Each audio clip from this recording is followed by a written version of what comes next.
Hey everybody, welcome to We've Got Ward, a Doof Media podcast series where we expertly dissect and discuss Ward, Wildbow's return to the world of Parahumans. My name is Matt Freeman, and this fine young gentleman I just casually gave a shiv to is Scott Daly. Hey man, don't you worry. I won't kill anyone with this. I'll just stab them in the butt repeatedly. This is the weekly podcast where Matt and I eagerly dive into Wildbow's world of 10 or 12 mistakes, heroic prison shankings, and alien-based death powers as we analyze and interpret this ongoing web serial. This week, we continue breaking and talk about chapters 14.10 and 14.11. Victoria gives Amy her desired 15 minutes of fame, and Amy just proves she's just another milkshake duck. Then, Victoria and her friend stage an impromptu prison riot. Matt, what'd you think of these two chapters? I don't get that reference, for one thing. You don't know what a milkshake duck is? I don't. It means that anyone that gets attention eventually turns out to be terrible. Okay. There's like, look, this duck's drinking a milkshake. I see. Turns out the duck is racist. Oh, That's I got the whole thing. I got you. God, know your memes, Matt. I know. This is really disappointing. You can't make content online and not know your memes. I'm pretty disappointed in myself, honestly. Yeah. As far as the chapters go, I thought these were fantastic. I love that, and we're going to talk about it in some detail, obviously, the way that Wildbow chose to kind of bend what you might have expected, the Amy conversation, by including Dot in it. I thought that was a fantastic choice. All of the aftermath of what has happened to Victoria is handled extremely interestingly and well, and we'll have a ton to talk about there. And I mean, this is a really interesting arc. I feel like this arc has twisted and turned in a lot of different ways relative to a typical arc. Yeah, I mean, I think there's some assumptions we made at the end of the last chapter that turned out not as accurate as we thought, in interesting ways, in ways that I don't think paint Amy in a good light, but not as like horribly, like monstrously devious as we maybe thought. You know, perhaps maybe like 99% is horribly monstrous. I'm not going to sit here and say like, oh, actually, Amy's good. Right. No, that's not what I meant. But just like the level of scheming we assumed with the interpretation behind the 5 dots on the screen, the guess at what was going on in the intervening time while she was passed out, seemed to not be as. Yeah. Well, something definitely happened though. Well, yeah. Of course. Yeah. I mean, I think maybe we could talk about this here because post the recording, Wildbow actually made an edit to the chapter, right? That was after we did the recording. He changed the 5 dots to be not just 5 white dots, but I believe it was 2 white, 2 red, 1 white. Is that right? It's the opposite. The opposite. Yeah, the opposite. It's 2 red, 2 white, 1 red. Yeah. That's right, Scott. And the symbolic meaning, therefore, being a bit clearer and indicating like Amy laying her hands on Victoria, and in other words, touching her, doing something to her with her power while she's asleep. So something happened. Something with Amy's power happened while Victoria was asleep. But 5 successive brain rewrites is not the thing that happened. Yeah, it's not the safe scumming, I think is what you called it last week. Yeah. It's not that. But yeah, I mean, I do like how the book like structurally like lands on the importance of this moment where she reached out and used her power on her, is this huge impactful moment in the story, and the book like pauses, nails that. It shows that not just via words, but the structure of the book. And this has happened multiple times throughout the story, and I liked it. So yeah, that's important to bring up. And I think not only that, I think this chapter makes it very clear that the amount of time that has gone by is not sufficient enough time to do like we did this whole conversation 5 times. And yeah, it's true. So True, true, true. All right. Anyway, Let's move on into these chapters, Scott. let's do it. So we got 14.10. And I guess I wanted to open this one up talking about the fact that, we don't actually talk much about where Wildbow chooses to break chapters, where he chooses to end them. It's kind of a casualty of the fact that we're covering the story in the level of detail that we are. We don't step back from it very often and talk about the where and why he breaks things apart and how the chapters string together to make an arc. So I just thought I'd for a second kind of step back from this and talk about, like, very briefly, just say 14.8 began with the team starting to settle into the prison, and then it ended with the team being attacked and injured, and then just beginning to deal with their injuries. 14.9 picked up with the team looking for medical care, and then ended with Victoria being cornered by Amy and more or less forced into a conversation after having been probably healed by her. And then 14.10 is the beginning of this 15 minutes of conversation that Victoria had agreed to. Yeah, I like that. I think it's a good point, and I think maybe that should be something we try to pay more attention to going forward. We kind of get lost in the weeds sometimes, that we don't zoom out and look at the overall structure rather than the minute sentence-based or paragraph-based structure. I think that's a good point. Yeah. And that actually, sorry, go ahead. Well, I was just going to say, another reason why I wanted to draw it out is to, I guess, talk about the fact that I always feel like satisfied with the chapter length. And like enough always happens in a chapter. It's never just like the chapter begins with us thinking X is going to happen. The chapter ends with X happening. It's always like the chapter does something interesting and then moves on to the next thing. And then you're interested to see what the next thing is going to be. And the next thing is going to be the next chapter. Yeah.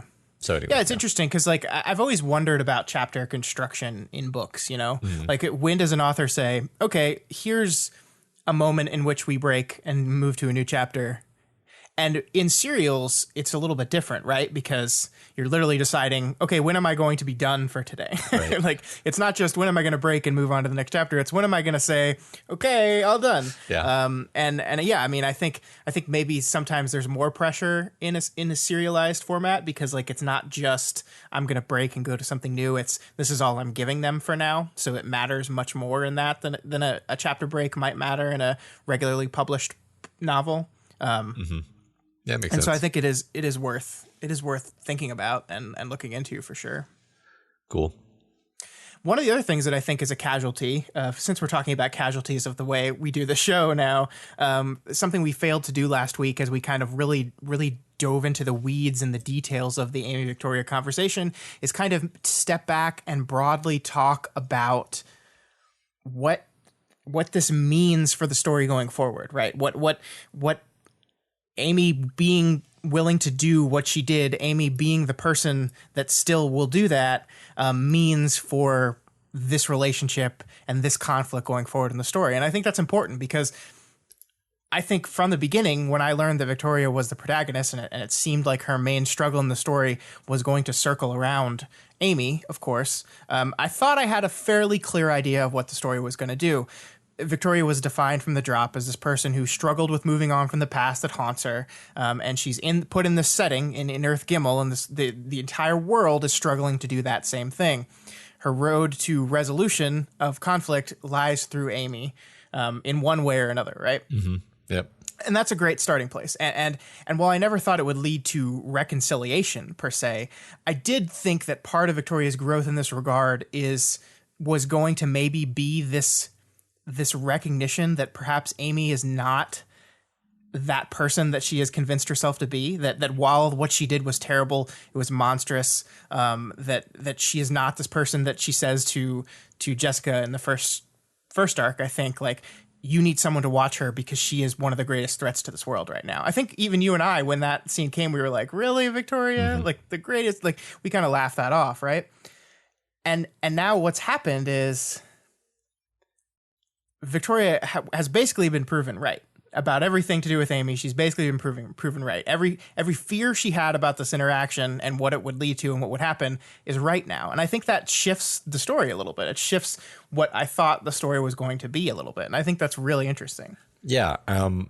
For I think the majority of this book, I've definitely been on this kick of like, forgiveness is great. And the thing is, I actually think forgiveness is great. And I've said many times, it's not about like Victoria should forgive Amy because Amy deserves to be forgiven. No, it's that it's healthy to forgive the person who wronged you because then you can move on from it. And things in the recent chapters have really kind of put a tremendous amount of pressure on my conviction in that regard, and the book has given us plenty of examples, like with the Capricorn brothers, where you do actually get to see that almost magical, healing power of forgiveness, where maybe Tristan doesn't deserve to be forgiven, but Byron forgave him anyway, and now they're getting along really well, and it seems like they might even be like mending a lot of the things that came between them before. But this is like, I think you're right that the story no longer, to me, seems to be going in the direction that I had assumed that it was, which I guess is really good, because you never really want a story to just follow the rails that you kind of see like, oh yeah, I see where this is going, right? Yeah. Well, and I like it. Like, it's different from what a lot of stories of these kinds do. This idea that we talk about forgiveness, and we talk about how hard forgiveness is when someone has wronged you, and it's one of the hardest things to do in the world. But I agree with you that it's ultimately healthy for you to get to that point. It has nothing to do with that person.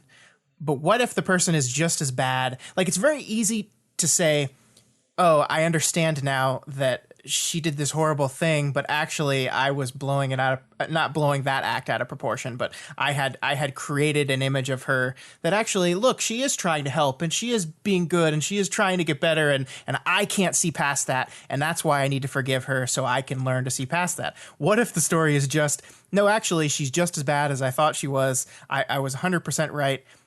Now, how do you forgive that person? Yeah. Because that's 10 times harder. And that is a really interesting idea for me. Is like, sometimes the road to recovery, the person that wronged you isn't actually secretly an understandable good person that it's like, oh, okay, I get it now. There's extenuating circumstances and you're trying to move on, you're trying to be better. I get that. No, sometimes they're just a piece of shit. Yeah. And how do you recover from the piece of shit? It's like, I mean, it requires a weird kind of like free will breaking framing where you basically have to say, well, the extenuating circumstance is that they're just a bad person, and and they can't help that. Right. Which doesn't really, like, is that forgiveness then, or are you just kind of playing a little bit of sleight of hand and you still actually hate them, Yeah, it's a good question. And I don't know the answer. But that is, I think we can both agree that is that is the way the story feels like it's going now. And I'm not saying that is the only direction the story can go from here. That just seems like the most apparent one to me. I think the story has an opportunity to go in a bunch of different directions other than the one we thought it was going now. And that's why I'm inherently fascinated by what we're doing now, because it's like, oh, we're not doing this, we're doing something different. And what does that mean? What does that mean for Victoria? What does that mean for Amy? What's going to happen now? I don't know. Yeah. We're not ticking the usual archetype boxes anymore, Matt. Right. I mean, it's not like this story was what I would call predictable, but I feel like it has sort of, I have become unseated from where I thought things were going and where I thought we were taking this protagonist in particular. Yeah. So, yeah. Yeah. Cool. All right. So basically they proceed to have their 15-minute conversation, and this is one of those long conversations, lots of ins and outs. Off the bat, the text emphasizes that Victoria is basically riding this adrenaline high throughout this whole encounter, or maybe adrenaline low would be a better phrasing. She hears her own heartbeat. Everything seems too loud. She's hypersensitive to the sensations of her own body. She has trouble keeping her voice even. Like, for the whole conversation, it's just this incredibly unpleasant experience, and the text does not flinch away from describing that. Yeah, and she's getting in some good digs, right? I think Victoria handles this conversation pretty masterfully. She certainly manipulates and orients Amy into the exact position she wanted her to be in. Not that it has much effect, but she accomplishes her goals in the conversation, kind of. Yeah. But that's not to say that at any point she's doing well. She's putting up a really good face because she feels like this panic attack that she's feeling, like this stress, the shaking, the almost completely losing her shit, would be seen as a weakness, and weakness is not going to help her in this situation. So, and I love from the exact first line of this chapter, we set that up. Amy walks in the room, Victoria jumps, and the first thing she says is, "I hated myself for doing it." So, yeah, I mean, it's very easy to like read the lines of dialogue that Victoria is saying and how she's being especially barbed and like clever and be like, oh man, she's doing great. She's not doing great. She's just hiding it very well. Yeah. And later on in the conversation, she'll actually basically say as much to Amy, like I'm right. Yeah. So as soon as Amy comes back into the room, we see pretty much the same dynamic that will continue to dominate the conversation, which is that Amy tells her that she doesn't need to flinch when she sees her. And then Victoria responds with like a hostile kind of conversational jockeying born of genuine terror, but doing it in an aggressive way. Yeah. And I really like this motif of the early part of the chapters, this "I thought you read my emotions and understood" line that Victoria gives her. And she repeats this over and over again. And this is, she indicates, Victoria does, that this is kind of a trap that Amy has caught herself in, because it's basically a perfect representative of Amy's central problem, right? She said she read her emotions and understood where Vicky is coming from, and she used that as a tool to attempt to endear herself to Victoria. It's like, I read your emotions. I'm sorry. I did that. Sorry, let me take out the part where she says I'm sorry, because she definitely doesn't use that. Did not happen. Yeah. I read your emotions, and I understand why you hate me now. And it's a tool. It's a method of her to say, look, I get it now. But it's clear from this conversation that that's not actually true, right? That's like she, and Victoria says she's kind of boxed herself in a corner because she said it's true, and so she has to keep going back to it because that's true, and she's forced herself to rely on that in a similar way that the "I'll handle it" thing is being relied on. But just like "I'll handle it," "I get it" seems to be just as bullshit. Yeah, right. Well, I mean, she gets it. I think the thing about Amy is like Taylor was a good like junior varsity high school compartmentalizer, but Amy is a gold medalist compartmentalizer.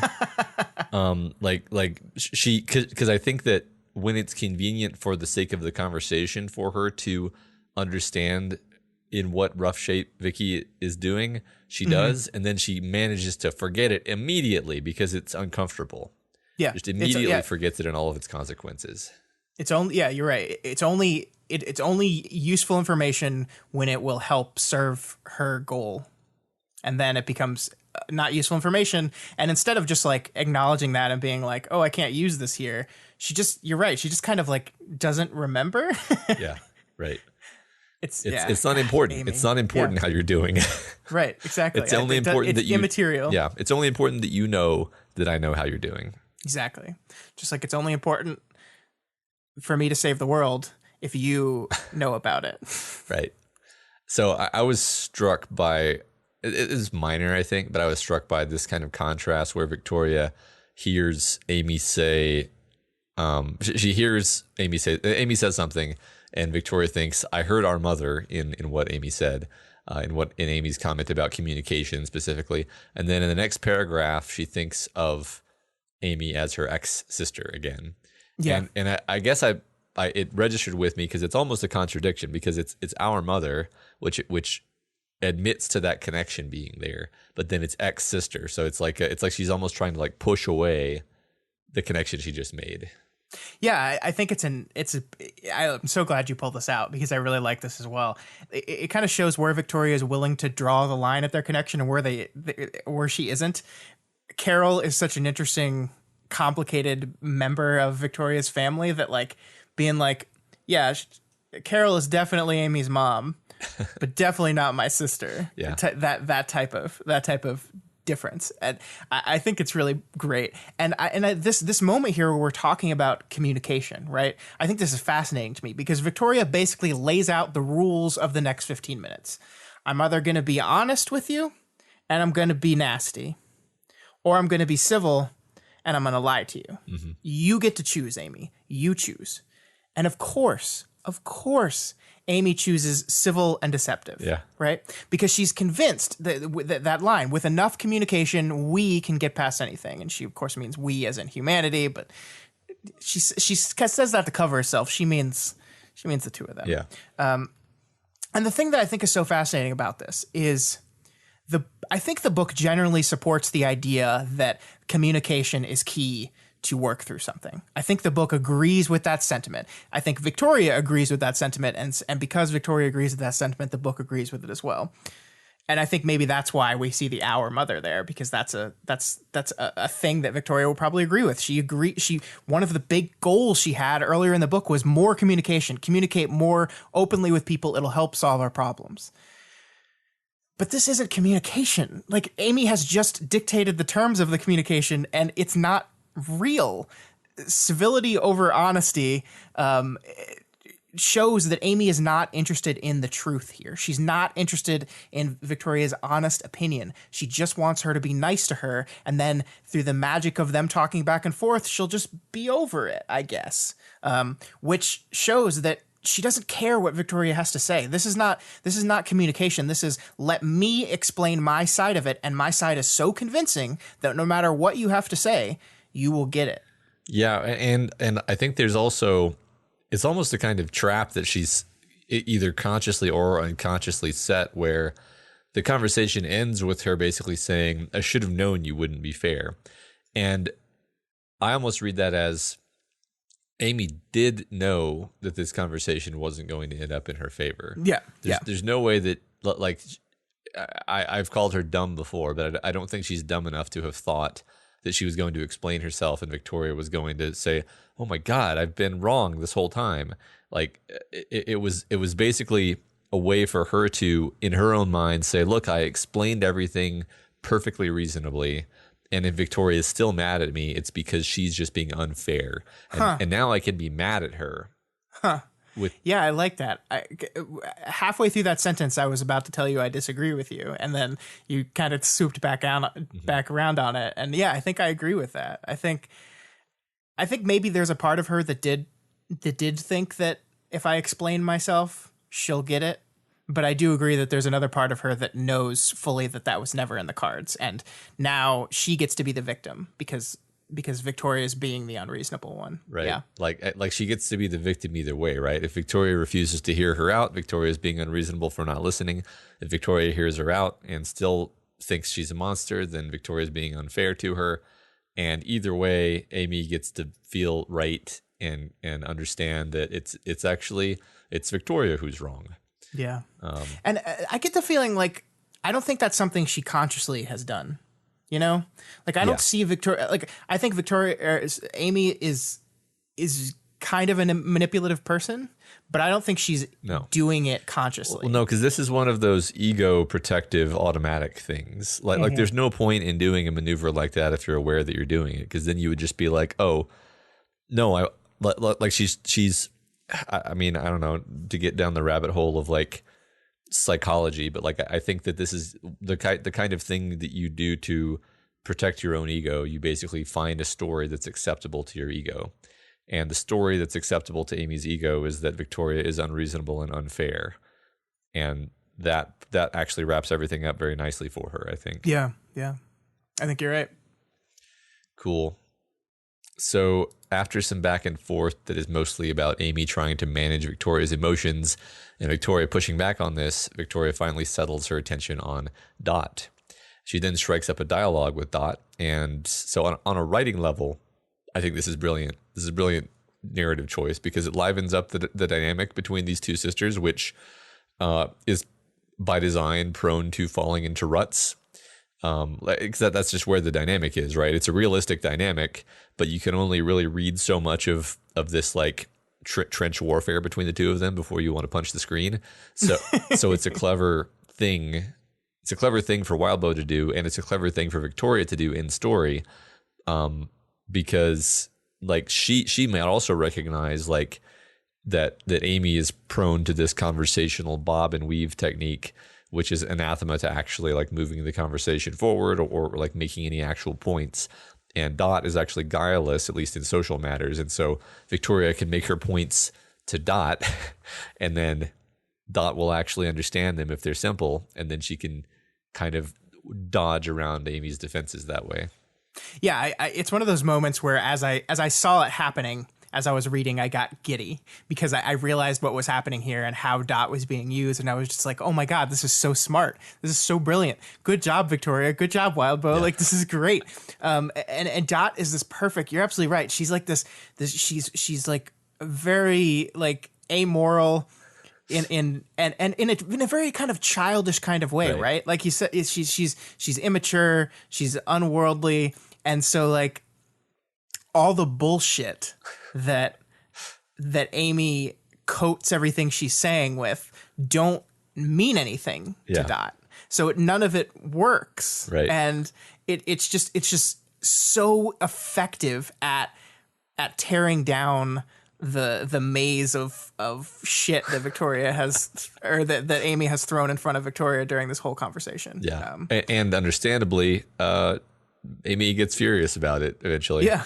Yeah. Well, I mean, it's more than furious too. I mean, there's moments where like Amy is genuinely affected by it, because I think while also Dot serves as a perfect way to color what Amy's doing and take down all this shit, it does also expose, I think, to Amy some stuff about herself that maybe she hadn't realized. Of course, I fully believe that Amy has the ability to just take all that and just take it out and just move it and put it in a little box over here. Yeah.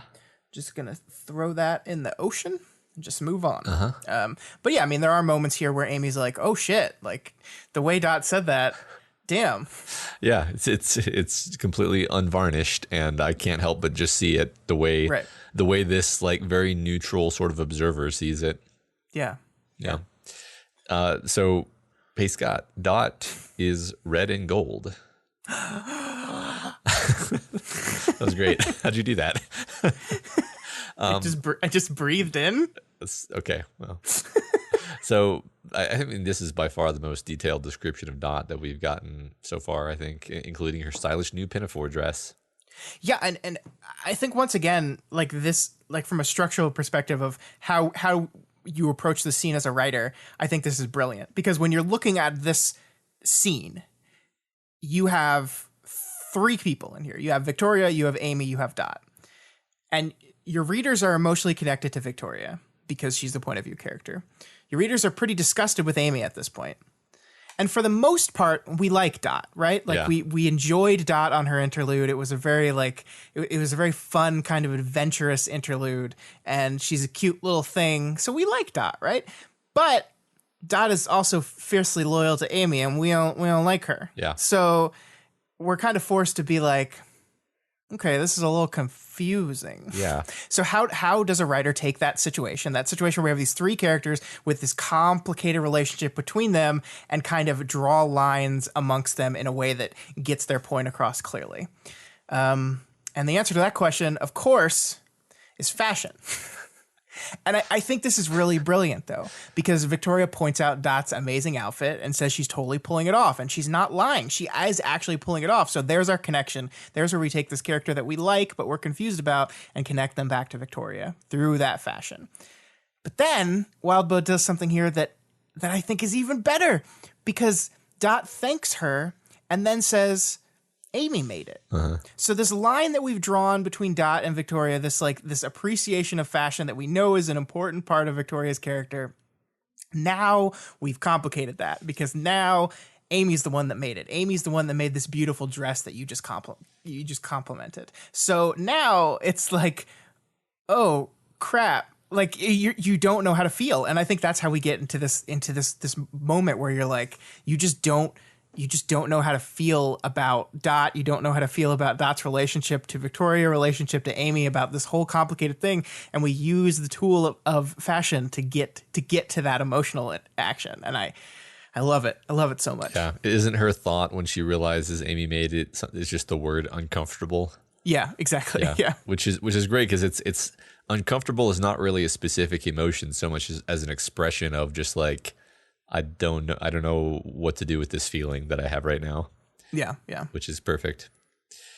So, just as an aside, I think interesting and actually kind of useful that Victoria doesn't really know much about Nilbog, like useful on a meta level in that, like, if she knew more about Nilbog, she might be more worried.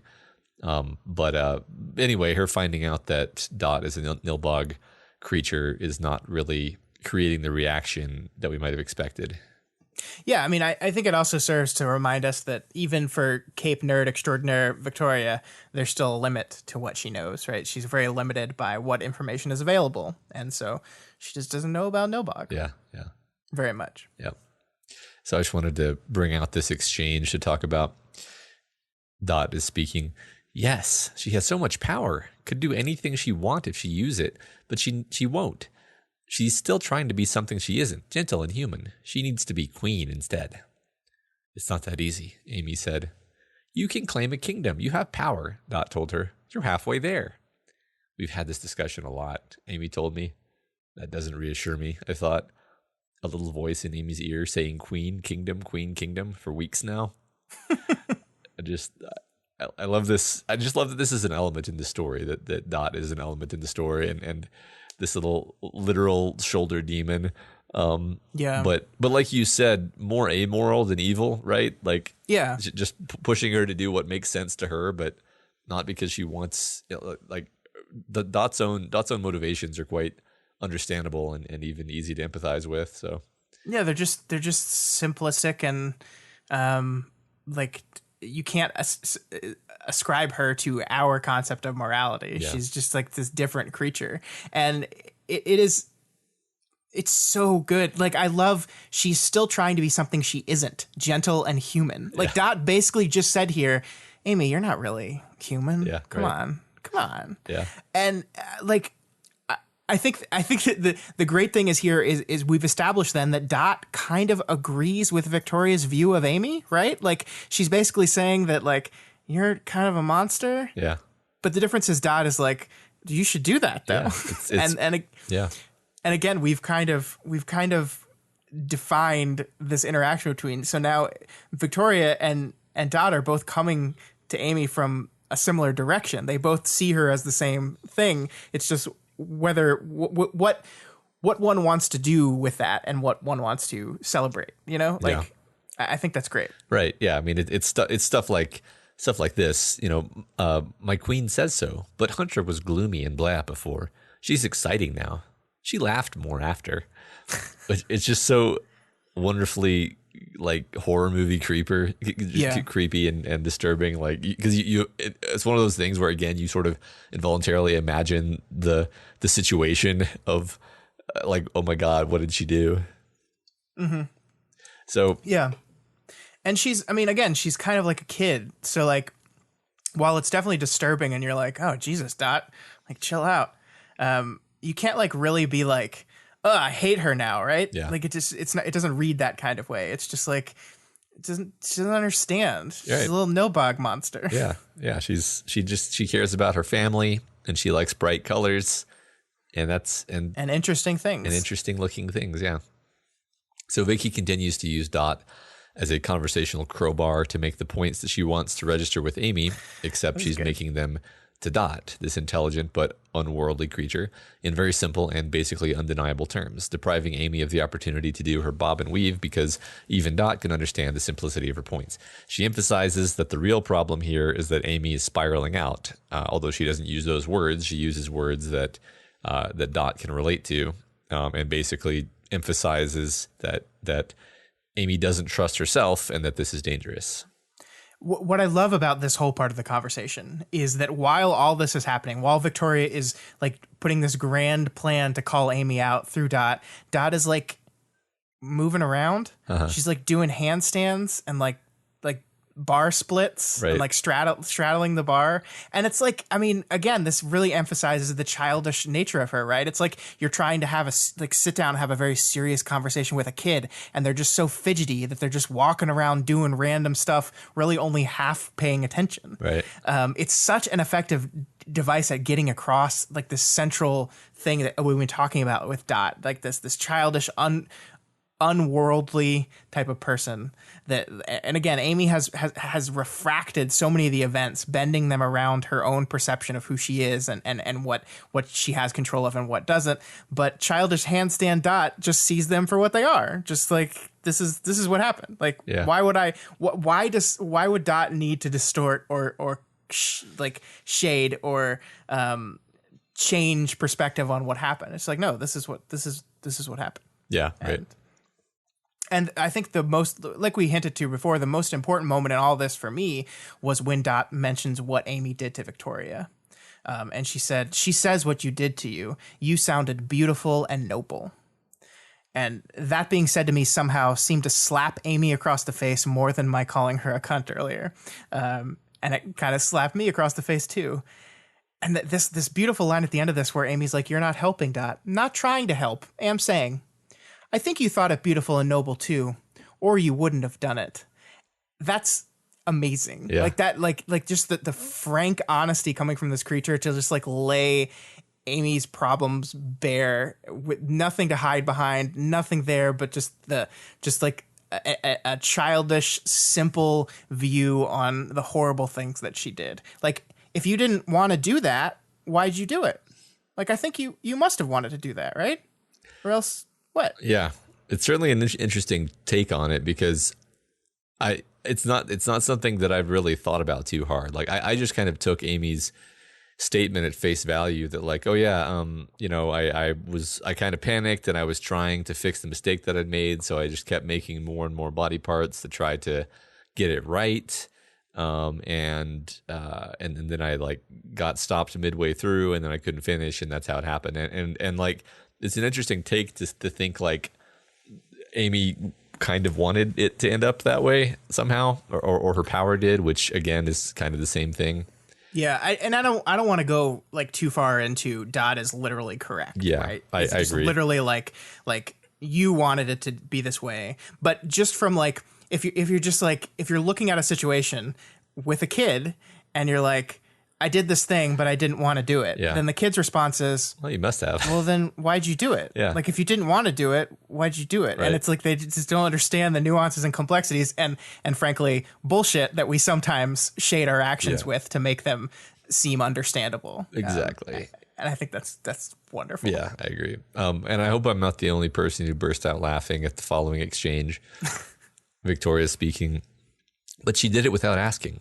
I wasn't her subject. Hunter wasn't her subject. She made mistakes with how many others?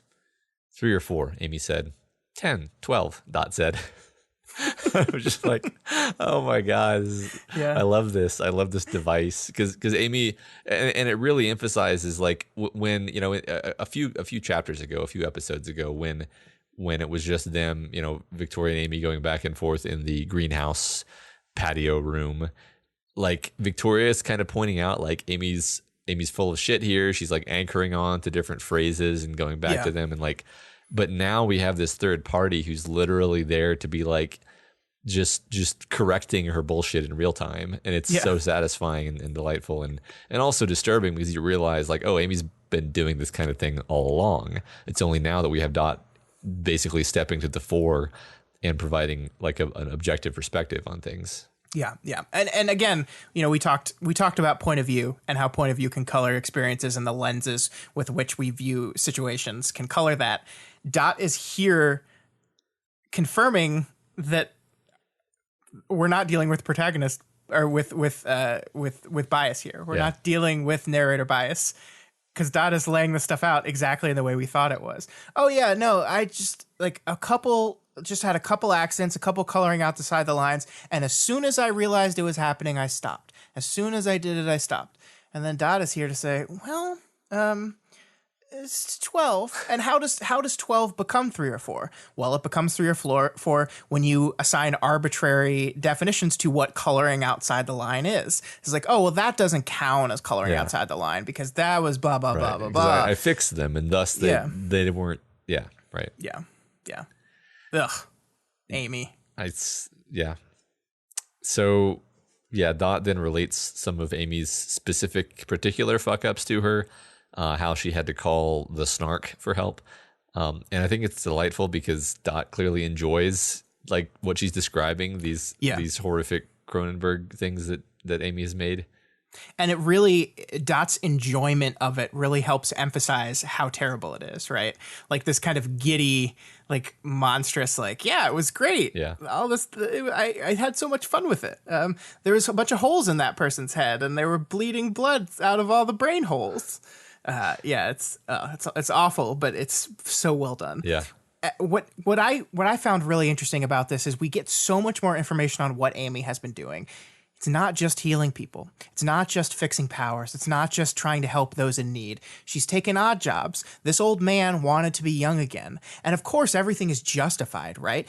He had a lot of political willpower that he could have helped with. He was offering a lot of money and a lot of political goodwill if she does this for her. And that would help Gimel. So of course she's going to take this odd job, except it goes wrong. And Matt, if doing the job right would help the political situation on Gimel, then certainly doing the job wrong would hurt that political situation, right? Right.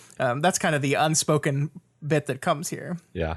And I wonder, like, this made me wonder, like, we have this guy who is obviously very politically influential that she just fucked up his procedure, made him, changed his face too much, leaned on the art side of it a little too much, as she said.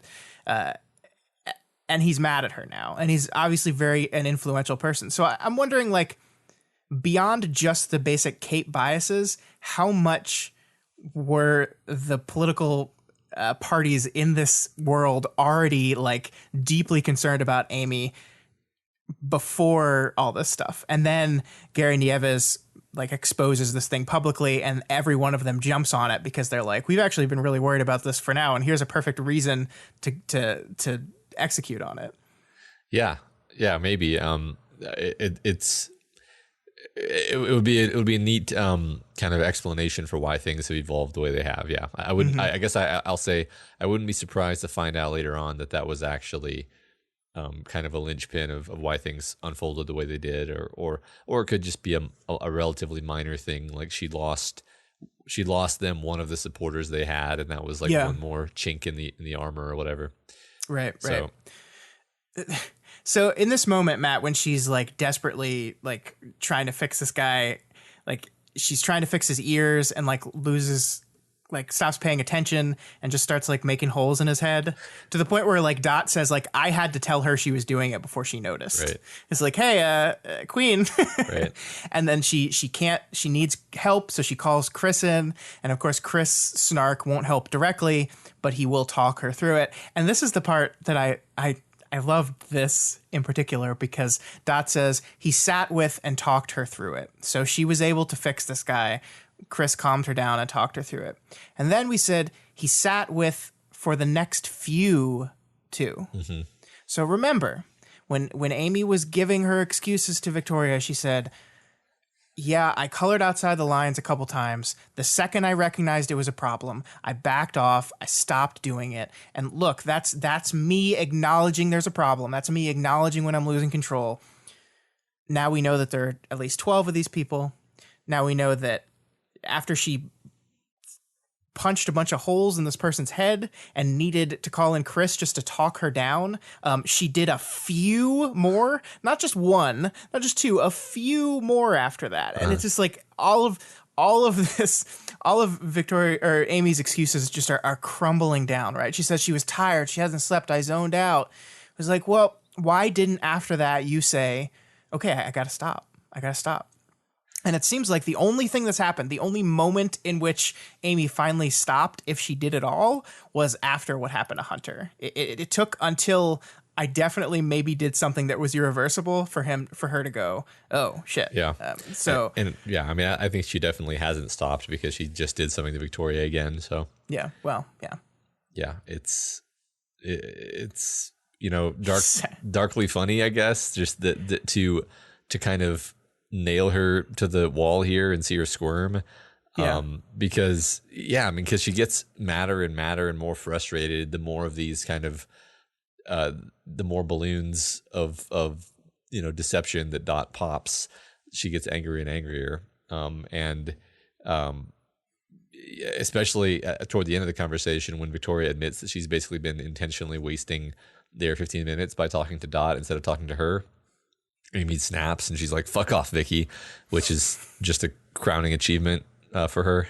Yeah, Victoria gets a little enjoyment out of this moment, right? Yeah. Like I told you I was going to deceive you at the beginning of the conversation. You chose civil and deception, so Yeah. this is what you got. It's your fault. I love it. Yeah, and I'm being civil to Dot though. So it continues. "Stop!" she shouted, wheeling on me. She wasn't at the far end of the room now. She was in the center. I was on the bed in the corner, all tension. But that was the crack. Cracks, though, were unpredictable. They traced along weak points and forked and terminated early. It was hard to predict the route they'd take. So I waited, tense, not breathing. So I love the writing there because we're talking about, we're about to be talking about the cracks in, I don't know, space-time that are being created by the portals that teachers going to be taking advantage of. This idea of cracks tracing weak points, forking and terminating early, behaving unpredictably. I think it's very interesting. The teacher seems very confident that he's got this all in hand. And yet we have, that's one thing that you can definitely say about cracks in any medium is that just because you set a situation up to break a certain way doesn't mean it's always going to. And that's what's also happening with Amy in the scene, of course. I agree. I think one thing these books have always done very well is connect the personal conflict with the overarching conflict, and I think that is absolutely what's happening here. Is we are getting the ground laid for teacher's plan to go awry in predictably unpredictable ways. Yeah. And I think that's really great. It's also like, I think this is like Victoria has been kind of steering and controlling this conversation to get to this point, right? This was her goal. She was trying to get cracks in Amy. But then there's this moment where it's like, oh God, I don't like what she's going to do when she breaks is unpredictable. Like we don't know where this is going to go. And later in the conversation, she specifically says, for the first time, I couldn't even recognize her enough to say what she was going to do, what she was thinking, where she was going to go. Like the Amy that Victoria knew or thought she knew is different from this Amy. And her actions and her reactions to this whole thing are unpredictable. And that's terrifying. That's terrifying in this moment. That's terrifying in the long term as well. She's standing at the center of the room. I love the geography notes there that like before the conversation where each were on their side and kind of in the corners and like trying to be as far away from each other as possible. And now Amy has stepped up and gone into the center and Victoria's forced back into the corner, like showing that she's lost control of the power of the conversation. I think it's just great. It's just great writing. Yeah. Yeah, absolutely. And Victoria kind of can't help herself, like you said, it's sort of self-defensive. She's either going to be deceptive or she's going to be hostile. Right. And she can't choose option 3, which is like, don't aggravate the extremely dangerous person. Right. She can't. Yeah. Even though if you said it to her in a calm way, like, do you think maybe it would be best to just get out of this conversation in a way where Amy is not super pissed off because she's super dangerous? Victoria might admit that you're right, but she's so like traumatized and riding adrenaline right now that I think she really does basically she doesn't have a choice. Yeah. She does have a choice, but those are the choices. I think she says as much as like, if you're going to force me into this conversation, if you were going to hold me here against my will, force me to have this talk with you, then this is how it's going to be. Like, and I can't help it. Right. Yeah, I guess I'm just thinking about like the idea of like the quote unquote rational protagonist where like they always make the right choice, and it's like, well, that's so boring because right. like I've certainly been in this situation basically where you're so mad that like subjectively from the inside you don't the option of being mature and grown up about things is not available to you. Yep. In that moment, even though like a more circumspect version of you might recognize like, hey, yeah, could have handled that better. Yeah, I mean, you could say you could sit here from your lazy boy and be like, no, Victoria should have handled this conversation in a more calm, collected, rational way, and I'd be like, yeah, okay, you do that, like, there's no way, there's just no way, and that's what you get, Amy, when you force a conversation with a person who's not ready for Absolutely. it. Yep. So they get into a bit of a back and forth toward the end of the exchange here about the idea that Amy wants all the good that she's done to be, quote unquote, considered beside the unconscionable deeds. And Victoria tells her it's not a ledger. And like, you can't just, like, if she had just chosen to forget what Amy did, like Amy offered, that would just make her more beholden to what happened than remembering it and being motivated by it. Yeah. And Amy manages to not understand this at all, despite the conversation kind of continuing past this point and Victoria trying to explain it in different ways. Amy just doesn't grasp it. Like, this is one part of the conversation where Victoria is actually engaging with her and trying to explain it to her in a way where it's like, look, it's not that complicated. I'm just going to explain like why I like what you expect of me is impossible. And in fact, Amy leaves on the assertion that it would have been best if one of them hadn't survived the end of the world. So it's like the least successful possible attempt to actually communicate. Yeah, I mean, and I think this is, for me, like the most interesting exchange in this whole chapter, because I think Victoria and Amy here basically lay out their mission statements for recovery, right? Amy is very much Hakuna Matata, right? Put the past behind you, move on.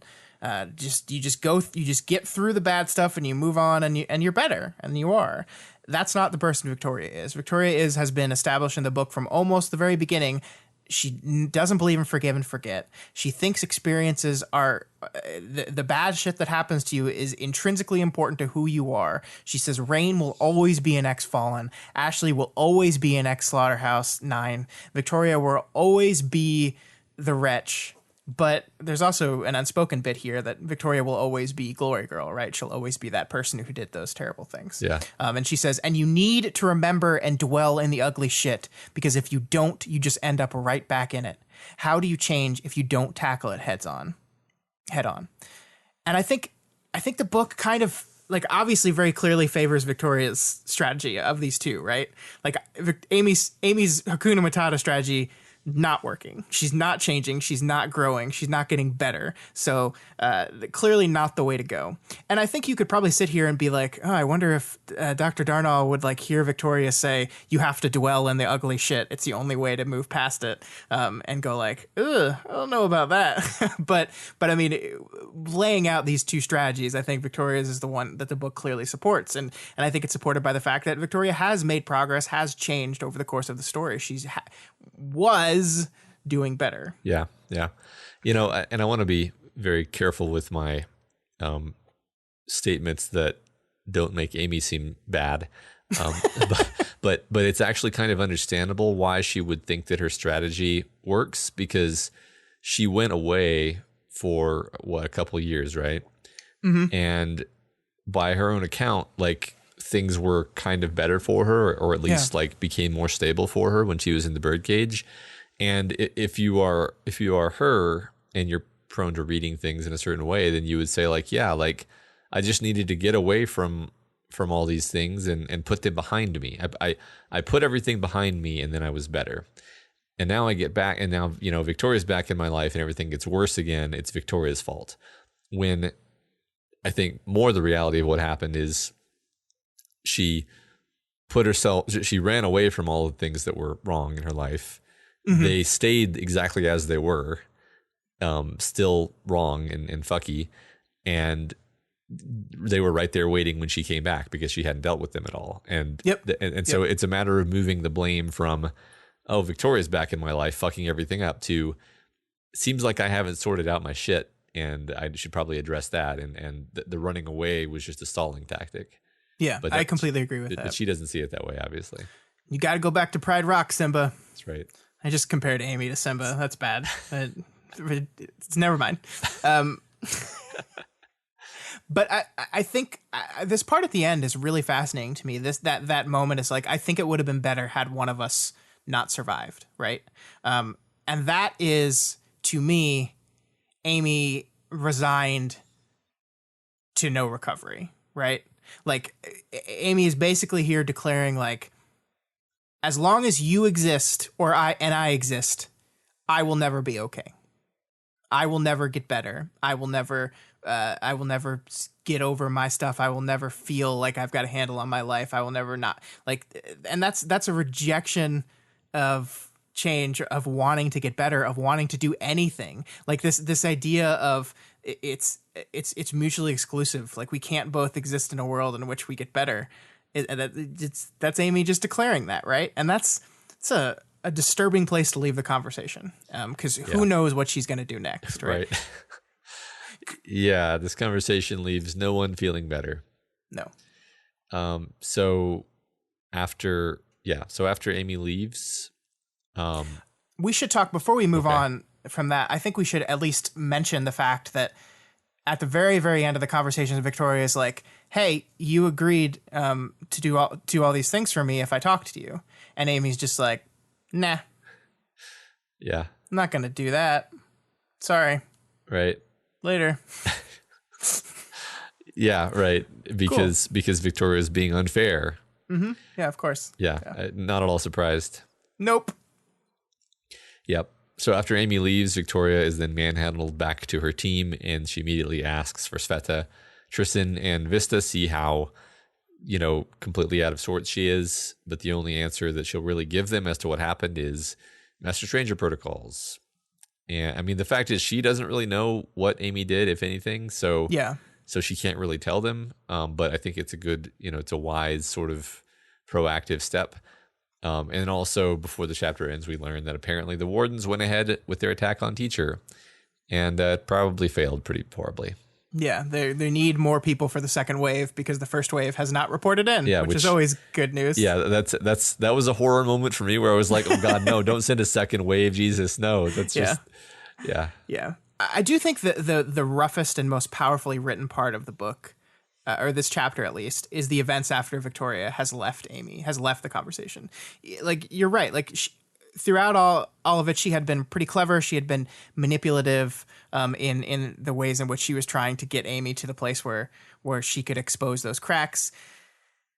And I think during the course of it, you kind of forget that thing that we established at the very beginning, which is that she's like shaking uncontrollably, like barely in control of her voice, because she seems at times to be handling it so well. And then like as soon as Amy walks out of the room, it's just like it all comes in, right? Her feet are numb because she was gripping her legs so tightly. Her hands are uncontrollably shaking. She gets back to the group and she's like, "Where's Sveta? I need Sveta now." Like she needs to go immediately to her friend and just like talk to her and like get through this. Like I can't imagine what's going through the minds of Breakthrough as this like completely wrecked, uncontrollably shaking Victoria is standing right in front of them, and they're like, "Oh yeah, by the way, more bad news." Yeah, right. I mean, just the stuff where, like, again, like you said, the text isn't particularly focusing on certain things, and then you have stuff like Vista saying like you look like you've seen a ghost or something, like where she's completely pale and basically having an adrenaline reaction, right? Like, I agree. Like it hammers home how terrible this is, that this has happened, how Victoria is definitely not okay. And yet we're now putting her into yet another situation where she has to handle things. And, well, let's just move on into it, actually. 14.11. All right. So Victoria goes and she has a conversation with Sveta in her holding cell. So before we jump into the chapter proper, Matt, there's a moment here that I wanted to highlight for like setup potential, because we've been shown once again here at the very beginning part of this chapter that the damage done to Sveta by the knife is not reacting like a normal injury would, right? Like we get this moment where like her arm had been bandaged where it had been cut, but even there, the way the blood had soaked into the bandaging suggested a wound more like a piece had been taken out of her, shaped like something between a jigsaw piece and a lightning bolt. So yeah, I just get the feeling we're like setting up something to do with how Sveta's body handles injuries, which is something that happens to capes rather often. And this could be set up to some issues that she's going to have with her body as she continues to fight. Yeah, maybe so. I mean, she went from being very durable and someone who could almost just ignore when something would happen, like losing a piece of her tentacle, to someone who is now, when they get injured, it's somehow even worse than if they were a normal person. So yeah, it could be basically, yeah. Of course, we knew that the the orchard cure was not a cure. It was going to have, it was going to be something weird and twisted. And so far, it's been mostly positive for her, but this seems like an inkling that things might not be perfect. Yeah, yeah. So as they have this conversation, they're forced to dance around the things that they want to talk about, and they turn their whole conversation into a kind of performance for whoever might be listening, choosing to reminisce about their time in the asylum with a heavy focus on the struggles that parahumans have to deal with and the times when they're able to overcome them. And we're treated to a few small vignettes of terrible, strange power situations. For example, Earl, who makes an incredibly loud noise at all times. Keely, who regresses in age when she uses her time manipulation power and was thus physically a toddler when Victoria knew her, a chain-smoking toddler. And Tinker Jack to replace his body parts with augments and then fell behind the curve on maintaining them. So just a bunch of good stuff in there. I mean, I love this whole conversation. I love the double speak, the coded Kenzie guess. Like it's a Kenzie guess. I almost wish that the text didn't have to like explicitly spell that out for us, because the second I heard Kenzie guess, I was like, oh, she knows. That's not a guess. Right. But yeah, I just the way they speak around things when they're talking about like family, and like there's so much loaded information behind that family that I love so much. It's like we know exactly what they're doing and how much that means. But I really especially like this reminiscing about the other capes they knew at the hospital. Like, first of all, it's a moment of just like, they say it's all for show, but it's also just a moment of like when you're two people and you've just been through some shit and you're tired and you're scared and you just don't want to focus on the now. So you just go back and you reminisce a little bit. Like, remember those people we knew, and you have these conversations about things that happened. Like I do it with college friends all the time, right? You get together with people and you just start telling stories. Like, that's just kind of what happens. Yeah. Right. And I think I'm really struck by like how mixed and kind of terrible some of these stories are. Like we learn that Keely eventually gets out and finds work at a call center, which is good, I guess. She's doing okay. Earl gets into a bad relationship with a power eater and then eventually moves to live like in the middle of nowhere by himself because no one else can stand it.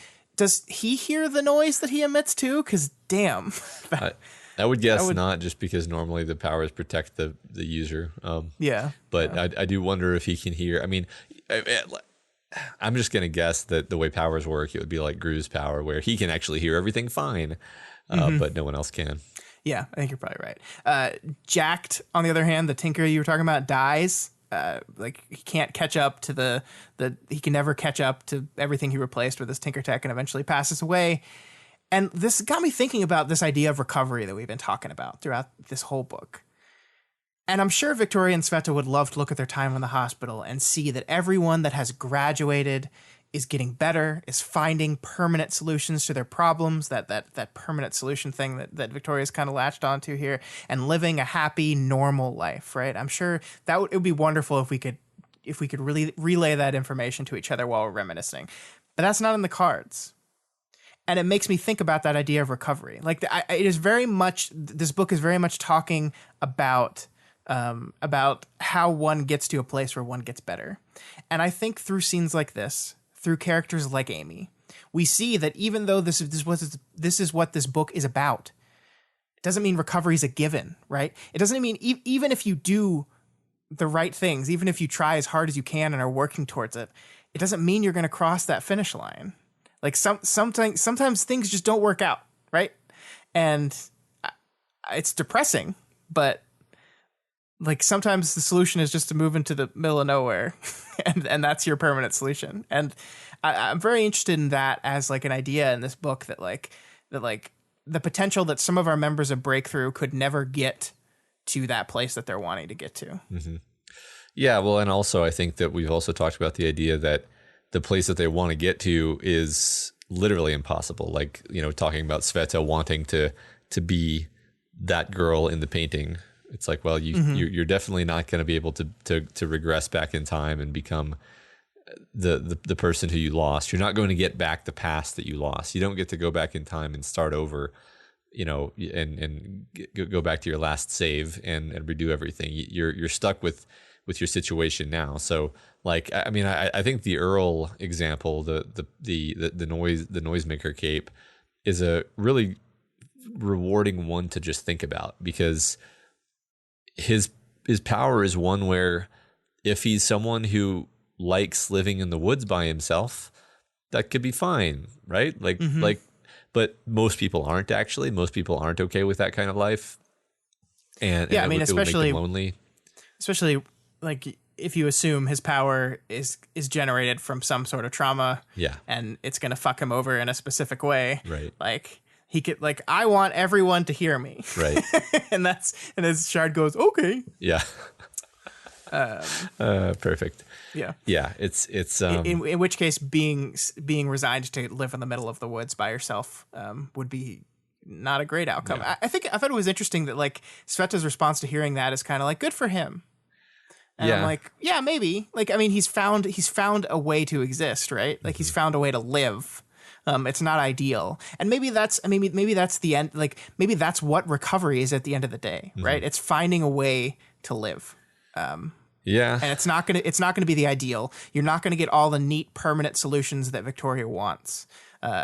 You're not going to get the neat permanent solutions that Amy wants either. You're not going to get the just move past it and everything will be fine. But there is something a life you can carve out for yourself. Where maybe you can find happiness. Well, I mean, I think there definitely is. And I think the book isn't saying that there's not. It's just we have this protagonist in Victoria who actually started out the story with everything that was physically wrong with her overtly cured. Now her force field isn't the same, and that bothers her a lot, and she doesn't want anyone to know about it. But ultimately, that's not like life ruining. She's really disturbed about the fact that her body's made out of dogs and bugs and stuff, which is highly disturbing and would be very upsetting, but also doesn't really interfere with her life. It's all in her head, right? And I'm sort of being jokingly like dismissive of the idea that all Victoria's problems are in her head. Why can't she just snap out of it? Like I'm sure there's people who have started reading Ward and had that reaction and been like, why can't she just snap out of it? What a whiner. And then they stop reading Ward and then we don't have to ever hear from them again. Because I think honestly, most people's suffering comes from inside their head, and that doesn't make it illegitimate. Yeah. It's complicated, and because Victoria's the protagonist, most of the actual struggle that we see in this story is with this kind of internal, complicated internalization of trauma. And I think Victoria getting to a place where she's better, but not like that. I keep going back to that idea of the permanent solutions that she wants so much, right? And that she got one with Sveta, and I think we're getting hints that that's not quite as permanent of a solution as we thought. In this conversation with Sveta, we literally get that, where Sveta's like, I'm not doing as great. Like, I don't feel exactly the way I should. And I think that's fascinating and important, and what we're going to continue to explore. Yeah, right. So the text then primes us to know a bit more about Armstrong and to understand that the team has reached out to him and asked him to come, and basically makes Armstrong out to be a great guy. And I have a terrible feeling about this, because I realized as far back as Eclipse, if not prior to that, we were being shown all these examples of what a great human being Armstrong is. Yeah. I think this is a pretty fundamental question we need to ask ourselves about this story, right? Because I think we've been primed a little bit by some of the early parts of this book, but a lot by Worm, by this idea that, hey, all those guys that you think are the good guys, they're not actually the good guys. And if they are, the world punishes them for it.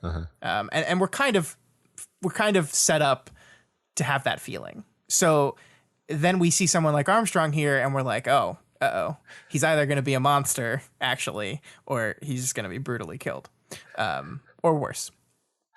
And I think this is actually really important, because what happens to Armstrong in the next events of the story, I think, are going to be pretty key to kind of exploring what Ward thinks about that general idea versus what Worm thought about it. You know what I mean? Yeah. Yeah. Is this a world where that trend continues or not? Because something terrible happening to Armstrong would make us feel bad for a minute, but the real negative impact would be that it would be crushing to all of our characters who see him as a father figure. And I mean, which is a lot of them. Holy shit. Yeah. I mean, think what it would do to Ashley. I mean, many of them, yes, but like Ashley is one where he's really one of the few people in the world who she cares about at all. So yeah, it would be devastating. Yeah. And there is a moment here we have to talk about when they're kind of talking about Armstrong, that they're also talking about like how hyper competent Shin is about understanding and studying powers related stuff. And how like Victoria says, like, in another life, brother, she would love to sit and work with these people, right? And learn what they know.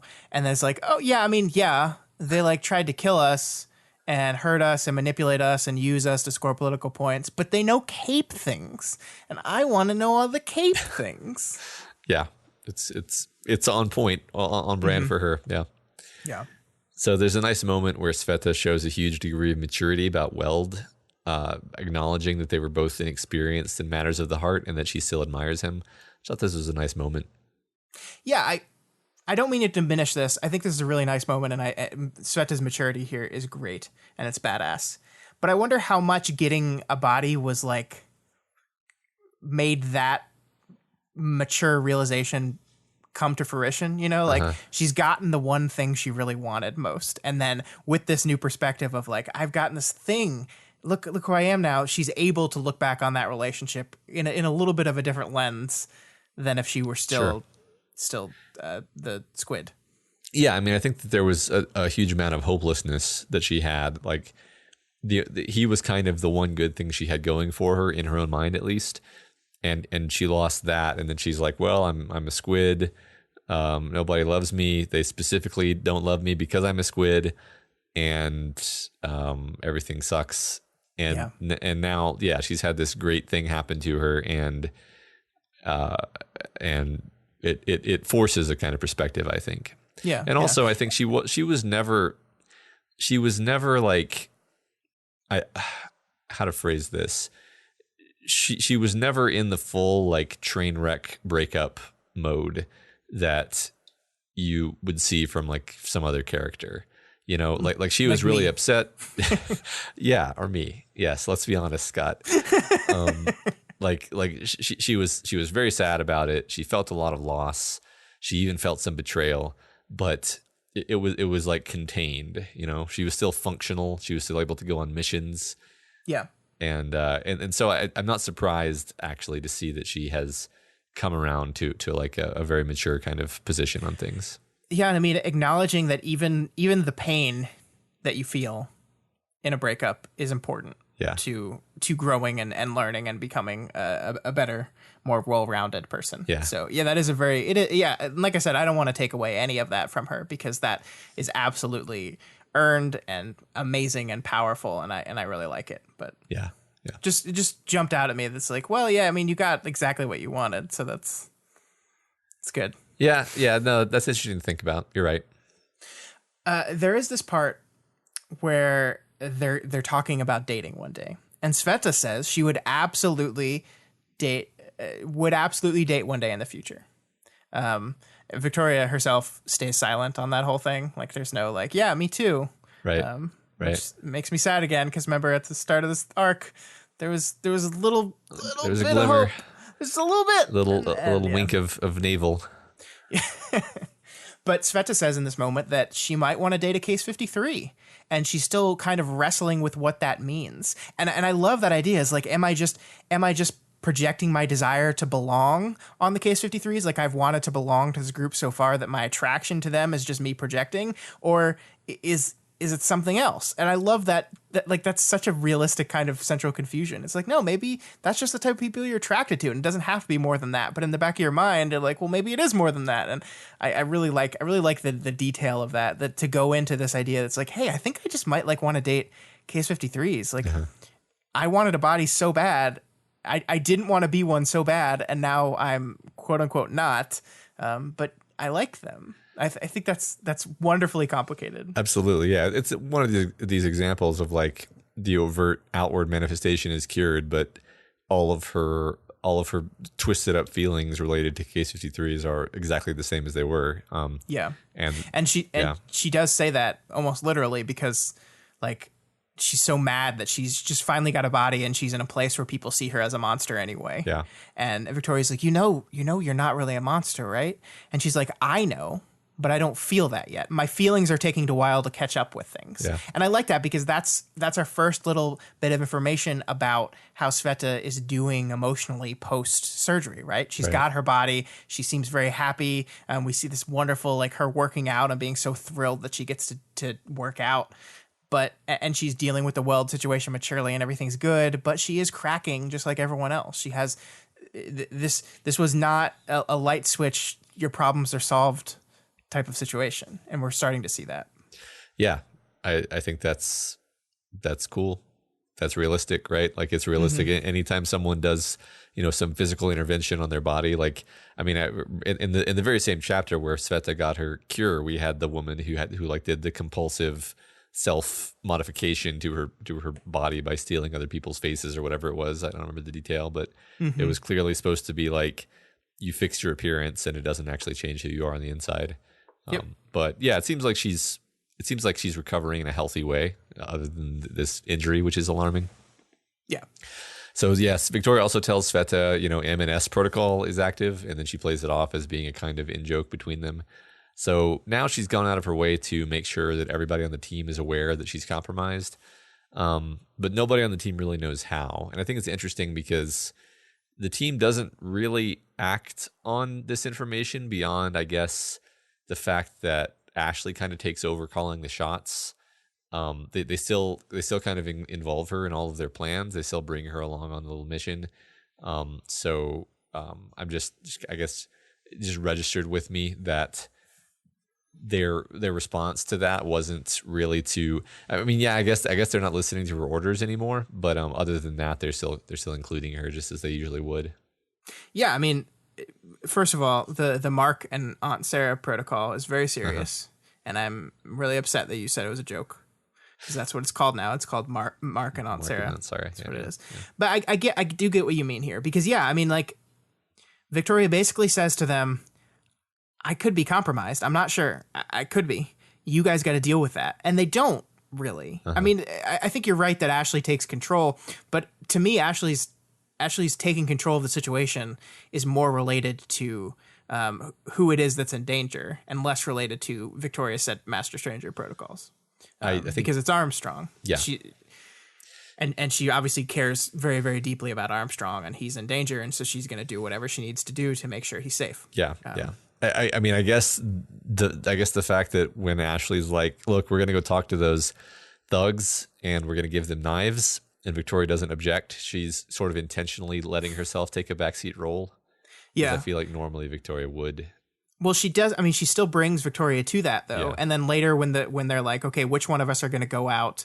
Once we create the distraction, which one of us are going to go out the prison and go to Armstrong? And Victoria's like, me. Right. And everyone's like, are you sure you're okay? And she's like, yeah. And they just let her do it. Yeah. And it's like the protocols. Yeah, the protocol. Don't listen Aunt to Sarah. her if she says she's sure. Yeah. Right. Yeah. Yeah, it is interesting. I think it is. I wonder, like, like part of this is like, what are they gonna do, right? Like, I think we have to say that part of that is like, okay, she's compromised. Now what? Right. I think they're probably just all watching her a little more closely, because it's not like we can just say, okay, Victoria, you have to like go sit in the corner now. Right. That's not gonna work out. Yeah, but I think you're right. I think it's just that they're in a tight situation. What harm? Like, they just don't know what to do with her, right? So they're just gonna have to bring her along and keep an eye on her, like you said. Yep. Makes sense. So the guards shove her back to the main prison section. Ashley finds her looking very tense, even by Ashley standards. And then once again, we get a little bit about Ashley's eyes, which has been a really recurring motif. It's been this chapter, but really the whole book kind of focusing on Ashley's eyes. And we get this thing where she didn't move her head, but she flicked her eyes up and over. With the special projection cameras removed from her eyes and her power not having seen recent use, her pupils were visible, and even her irises had some gray in them. So I love this so much. So we got the idea that she hasn't used her power in a long time, because her power like turns her eyes white, right? Yeah. Whenever she uses it. Right. So that's fading. It's going away. And what we're seeing here is some gray. So the very black or white Ashley now literally is speckled with bits of gray. And I just think that's like that's a perfect visual encapsulation of everything we've been talking about with her. Like the complicated nature of, are you damsel? Are you swan song? Well, I'm both. I am something. Yeah. I am both of them, and I am neither of them, and I am something different. I am a combination of them. Yeah. And then we hear these gray speckled irises. Yeah, she's reached her full form. I love it. Yeah. There's one more thing I wanted to point out before we join the rest of the conversation, because as Victoria is walking back, she hears two children screaming in the hallway, and her immediate reaction to this is like, oh God, kids are screaming. And then they start laughing, and it's like, okay, they're just joking around. But then one of these kids runs up to one of the prisoners that is responsible for the attack on them yesterday. And this little kid runs up to this guy and smashes his face into his stomach, wraps his arms around its pelvis. The kid peered through a mop of messy black hair to look up at him, then over at me, no older than 8, and she wore the same veteran clothing as the guy I was assuming was her dad. And Victoria's response is just, this fucking world. Like, I'm really fascinated by Shin, and I like that in this moment, like, we see the complicated nature of this whole thing. Like, this guy attacked Breakthrough, like, and hurt them severely, and now he's a like, he has a family, and his kid is also in the prison. But like, there's a lot of like really complex, weird stuff going on in this world, and I like that the book takes the time to like what would have been lost from the main plot had this part not been written in it, right? Yeah. But instead we get nuance introduced to these people. Yeah, right. Like this is their lives, you know, this is the whole idea of these like prison families is fascinating. Yeah. And really we don't learn that much about them. It's just enough for us to understand that it's fucked up and very different from anything that we really have. Yeah, especially as we move into a situation where we're just going to hand some of these people weapons and just say, hey, distract them. Yeah, I'm sure this will be fine. Uh-huh. So yeah, Ashley tells Victoria that the bad guys are going to go after Armstrong, and they're going to make it look like one of the team murdered him. Somewhat darkly amusingly, they can't quite figure out Breakthrough's powers well enough to plot anything easily. And then there are also complicated politics behind the scenes. And we know all this because Kenzie's tapping into everything to get a sense of what's going on. Yeah, and that kind of makes me nervous, right? Because like, what if, like, there's part of me that wonders is like, what if this whole thing is just a setup? Because if you figure out that Kenzie's tapped into your feeds and is listening in on you, couldn't you manipulate that to force them to do something, to force them to react? Yeah, but she's a surveillance, counter surveillance tinker. Sure, okay, but isn't that like common knowledge too? So couldn't you just like assume? Couldn't you just like, hey, there's a surveillance tinker. Maybe she's listening in on the things we're saying. Maybe we could use that to our own benefit. Yeah, but I don't know. I kind of want to talk about this plan for a while, and one of the things that I've been enjoying doing during this whole arc is kind of drawing parallels between what's going on with the people of Shin and their plans and the Amy Victoria conflict. And I think there's a parallel here because, like Shin, Amy saw Breakthrough's journey to the planet or the dimension as an opportunity. Amy saw it as a chance to finally get Victoria in a room with her and have that talk she's been wanting to have. That talk, we're going to have the talk, it's going to fix everything. That's her opportunity. Shin, at least some of the more powerful political factions of Shin, saw this as an opportunity to prove some of their worst opinions about capes were right. If we could imprison the capes that helped take down Goddess, which are probably the ones that like are the best examples, right? Like these are the ones that defeated the terrible dictator Goddess. So they're like the best examples of capedom. We'll imprison them, put them in an arrangement where they're going to react violent and terribly and in the ways we know which they are. That proves that we are right. It proves that capes are terrible, even the best one. That's what we're going to do. And that's what they're trying to do. Neither plan goes as either of them wanted, right? Like Amy's 15-minute conversation did not convince Victoria to be buddies again. In fact, she leaves the conversation saying, one of us should just be dead. The Capes managed to not take Shin's bait and not and did not like use their powers to fuck some people up in a terrible PR disaster. So neither plan goes the way either of these factions want. Shin's response to their failure is for the more extremist faction to say like, shit, we got to do something now. And they go crazier with it, right? They're like, okay, we're going to murder someone and we're going to frame these people for that murder, and that's going to solve our problem. Then everyone will see. And in the back of my head, I'm like, okay, I've just drawn all these parallels. So I'm like, fuck, what's Amy's reaction going to be to her failure? If we see a parallel between both of these attempts, Shin fails and turns up the heat crazily to do like a crazy convoluted like murder frame job. What's Amy going to do? Yeah, I like that connection in a terrified way. Yeah. I mean, I don't really have any idea what Amy's state of mind is. I mean, I kind of like directionally, but yeah, that's something to worry about for sure. Mm-hmm. I think there's a lot of little bits and pieces of that conversation and the way that conversation has ended that has me pretty concerned for what her reaction is going to be here. Like, yeah, like just to just casually be like, it probably would have been better if one of us never made it out alive. I don't think Amy's noble enough to be like, well, in that case, I will be the one that shall take the blow for this relationship. No. So yeah, I mean, she's all the way back very early in the story. We knew that Amy's main problem is that she's nursing this anger. Yeah, and we don't get to see the anger very often, but I think we finally started to get to see this anger toward the end of this last chapter, and yeah, I think that's always been there. And what does one of the most powerful capes in the world with half a planet under her control do with that anger? Yeah, right. Yep. So the other part of this is like they're talking about how they're going to frame them, and they're going through each of their powers. And as you said, like they don't really understand their powers. They're like, all right, Sveta, that would have been good, but I don't know what's going on there now. One of them's like, we could frame Byron, but we're not quite sure if he's in the prison or not, which is really great. Yeah. And then they get to the final two, which are Kenzie and Victoria. And Kenzie is like, you can't really frame her with her power for violence. Right. But Victoria is easy, right? Like the idea of smashing. Yeah. And I love her reaction to this because it's heartbreaking. She says she has a hollow voice when she says it, and she doesn't think it. We don't see it here.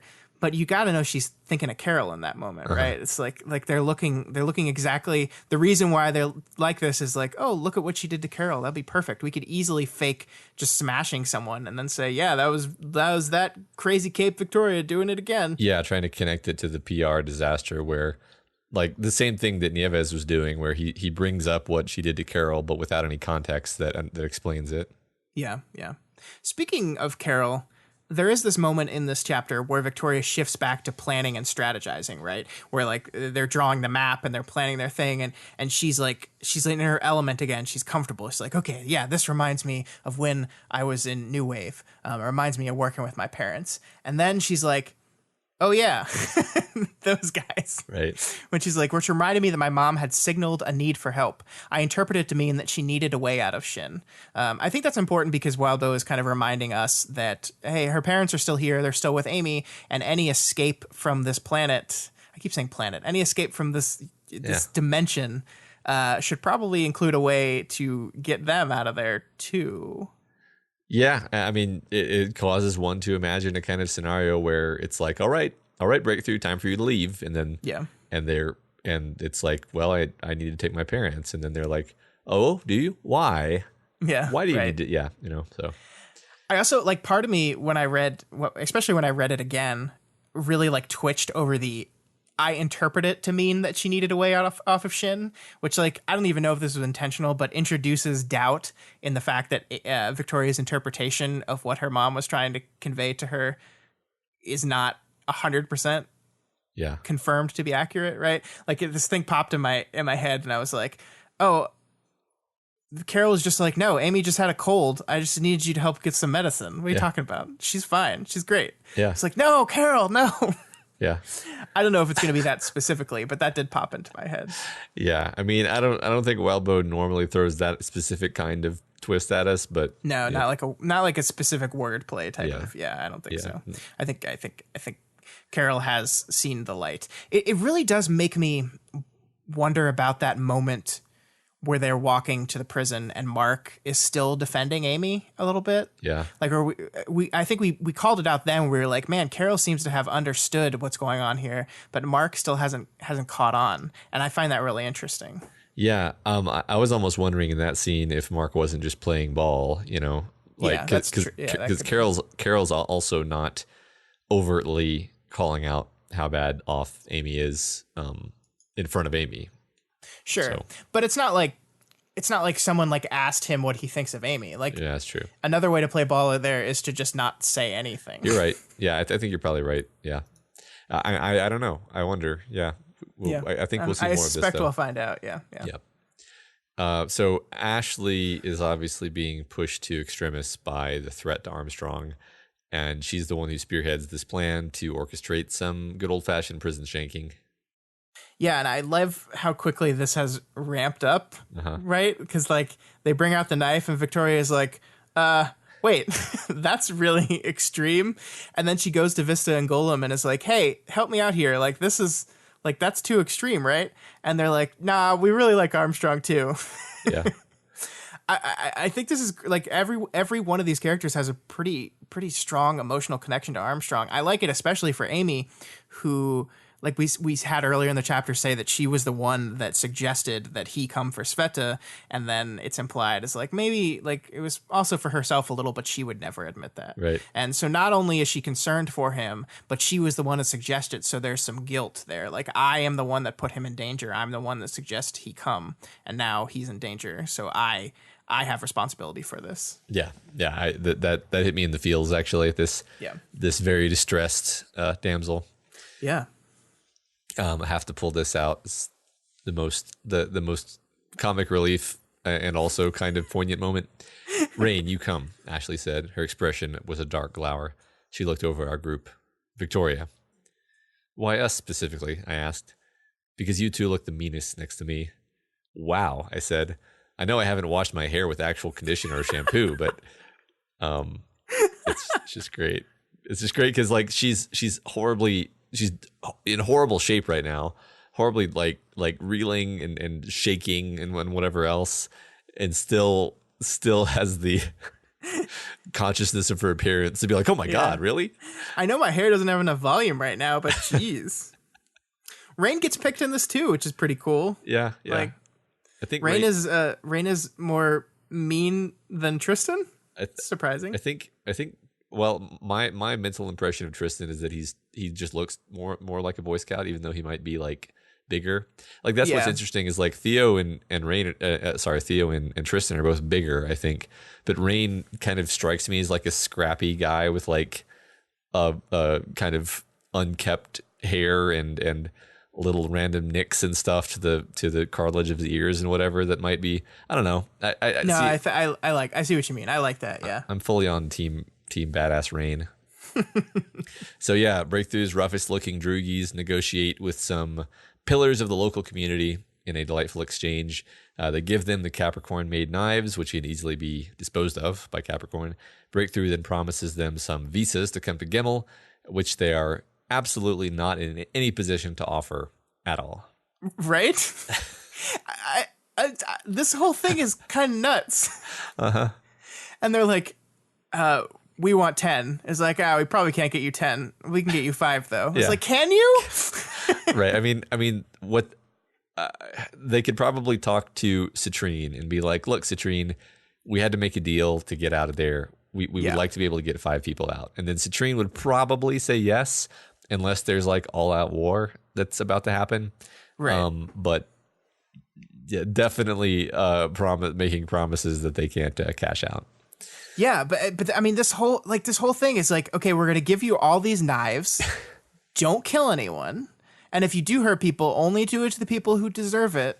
Victoria is like rightly concerned with this entire plan, I think. Like, and she's making the same kind of argument she did with when she was dealing with the number boys in the cradle fight. She was like, only do no permanent injuries, nothing that can't be healed, and nothing like, please only do it to the bad people. And Yeah. it's just like, it's just very concerning. And Victoria is not cool with this. And there's this moment here where like, I think she really doesn't want to go through with it. And like Rain like taps her on the shoulder and points over towards the rest of the group is standing there, and they're like super animated and agitated. And that's like, oh, Armstrong is here now. We have to make this decision now. And she's resigned to don't hurt them too much. She's just like, all right, Yeah. just don't hurt them too much. And it's like, there's so many ways this could go wrong. Yeah. They're like, they don't really know these people at all that Right. they're entrusting with these weapons. And, you know, that's one of the downsides of declaring Master Stranger on yourself is that you can't actually now make a moral stand like and go against everyone else because they will somewhat rightly be like, are you just trying to stall? You know? Yeah. So that's the catch-22 there. Yeah, it's like the thing about this that I wonder is like, we've been talking about this idea specifically last week about the idea of trusting your instincts, right? That at the very beginning of the arc, we had Annalise lay out this idea that like, Victoria, I want you to trust your instincts more because it can help you react faster. It can help you be a better fighter. It can help you in situations. And we saw a couple of situations last week in which she did not trust her instincts. She hesitated just a little bit, and it was enough to hurt her. And I feel like, and maybe I'm projecting, but I feel like her instincts here are telling her this is not a good idea. And she's going against that because the rest of her team is like really agitated because there's a guy in danger. I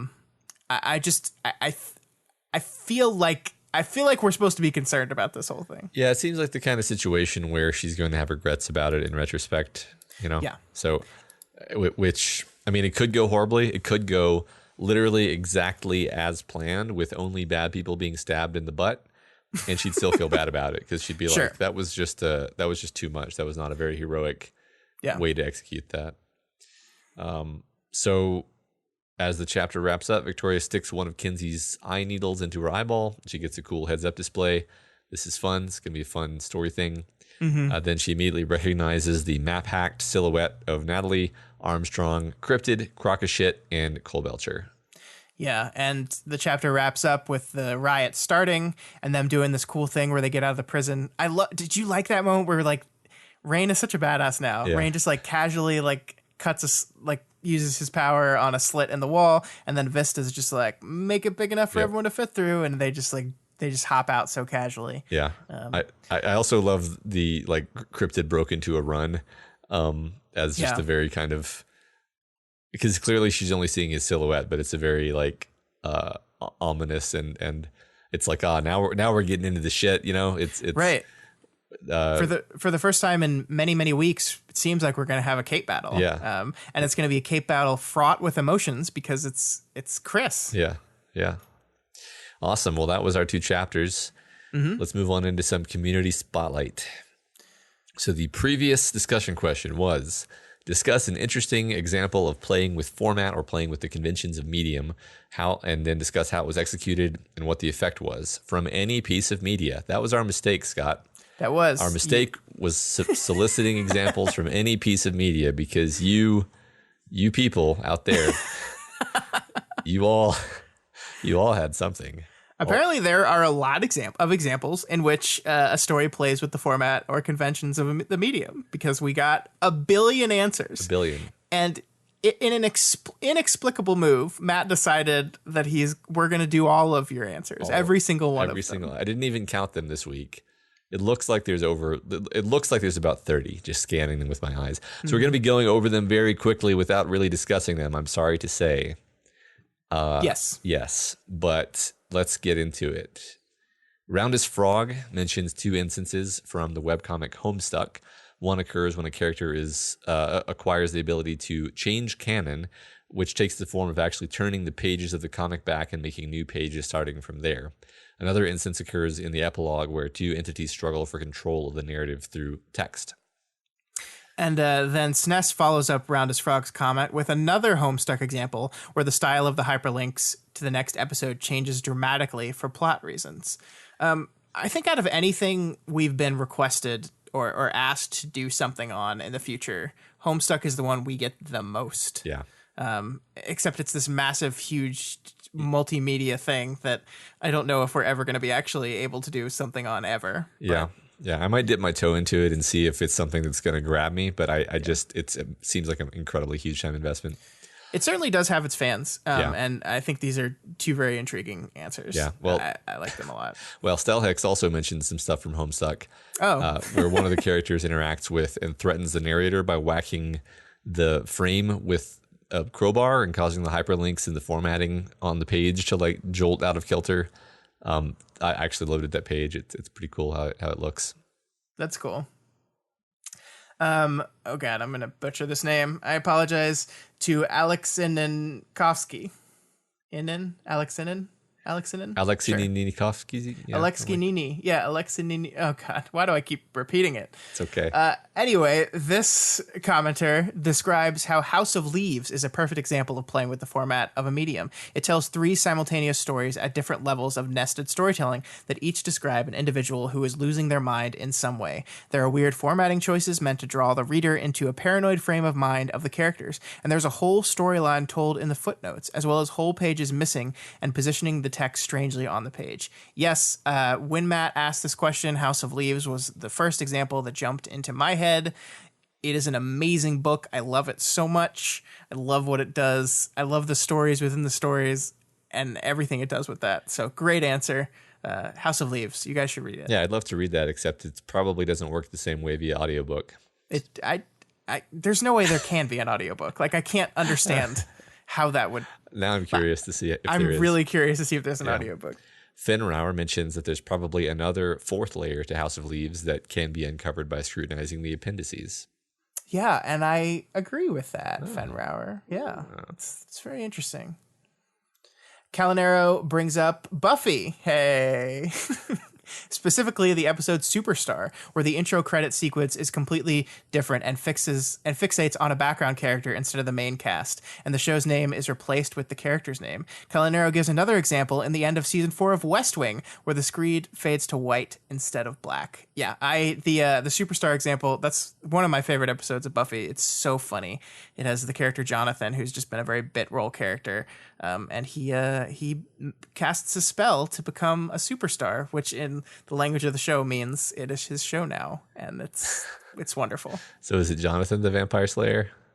Yeah. Okay, that's great. Blue Harbinger talks about the Metal Gear Solid video games. In these games, Psycho Mantis boasts that he can read your mind and then proves it by looking through the save data on your memory card to see what other games you play. I personally recall that you had to switch controllers to beat him, otherwise he could predict your moves. Also in Snake Eater, a later game in the franchise, an elderly character will actually die of old age if the game system clock progresses far enough. Yeah, I remember the first time I played Metal Gear Solid, how cool it was that Psycho Mantis was like breaking the fourth wall and talking to me about my Final Fantasy VII save or something like that. Yeah. Like just he just goes into your memory card. He also lists how many times you've died and how many times you've saved. Yeah. And like, so if you're going through on like one playthrough, he's like, oh, I see you have not saved. You are very reckless. You have not saved your progress at all. It's really fun. Video games, I think out of any medium do this the most. Yeah. Yeah. I mean, there's definitely a ton of video game examples here, actually. Yeah. And I really love these answers because some of these things I was familiar with, a lot of them I was not. And this is a great way to make me curious personally. I'm like, oh, that sounds fun. Yeah. If I were you guys, and I will be tomorrow when I'm listening to this, I would write down every one of these examples because I think they're probably really interesting things to watch, read, or play. Yeah. Desarwat also brings up Buffy describing a musical episode. The characters themselves are aware that they are in a musical, and there's a narrative fallout from them having to obey musical tropes. Desarwat also mentions a series of unfortunate events books as doing things like putting actual red herrings into the story as a kind of wink to the astute reader, covering entire pages with black when characters are in the dark, and repeating lines over and over when the characters are so tired that they themselves are reading the same line over and over. That's really cool. I agree with Desarwat on the Buffy episode. It is a very meta musical. I've not read the series of unfortunate events books. I did watch the Netflix show though, and I thought they were pretty good. They didn't finish very strong in my opinion, but I didn't know they had this meta quality to them, so that's cool. yeah. PETA Enigma mentions a worm fanfic called It Takes Time, which involves time travel. And now the story is unreadable because the character changed the actual text of the story every time they went back in time. That's a really fun idea. Yeah. It's sad that you can't read it now, but I'm curious to understand what, because they said unreadable, quote unquote. I'm like, well, you mean if I read it, I would find it confusing, or what exactly? Or you literally cannot read it. Yeah. I'm curious. 01ZG mentions Undertale, but their spoiler text link didn't work for me, so I couldn't read what they were talking about. And now I'm wondering if them doing the spoiler text that way wasn't just an extremely meta way of fucking with me. It might have been. Undertale's a really good example. We had a whole podcast about that. You should go listen to it. Yeah. There's tons of examples in that game. Totally. Yeah. EXA JPEG Windows Media Viewer describes an audiobook in which an EMP is detonated and it scrambles the audio momentarily. That's fun. Yeah. I like that. Yeah. Hero of Old Iron focuses on Ra by Quantum, or QNTM, a web serial which involves a kind of magical dream world where the text is right justified when they're in the dream world. I remember that story because Daniel did a review of it for us. So that's all I know about it. I've read it. It's very interesting. What's funny is I don't even remember the text being right justified, but apparently that happened. So clearly worked so well on you, Matt. Yeah, right. That was probably in the time Matt used to do a thing where he would listen to books he read by just like having his iPhone read the text out loud. Okay, I wasn't going to admit that was why, but that's totally why. I knew it. I know you so well. You do.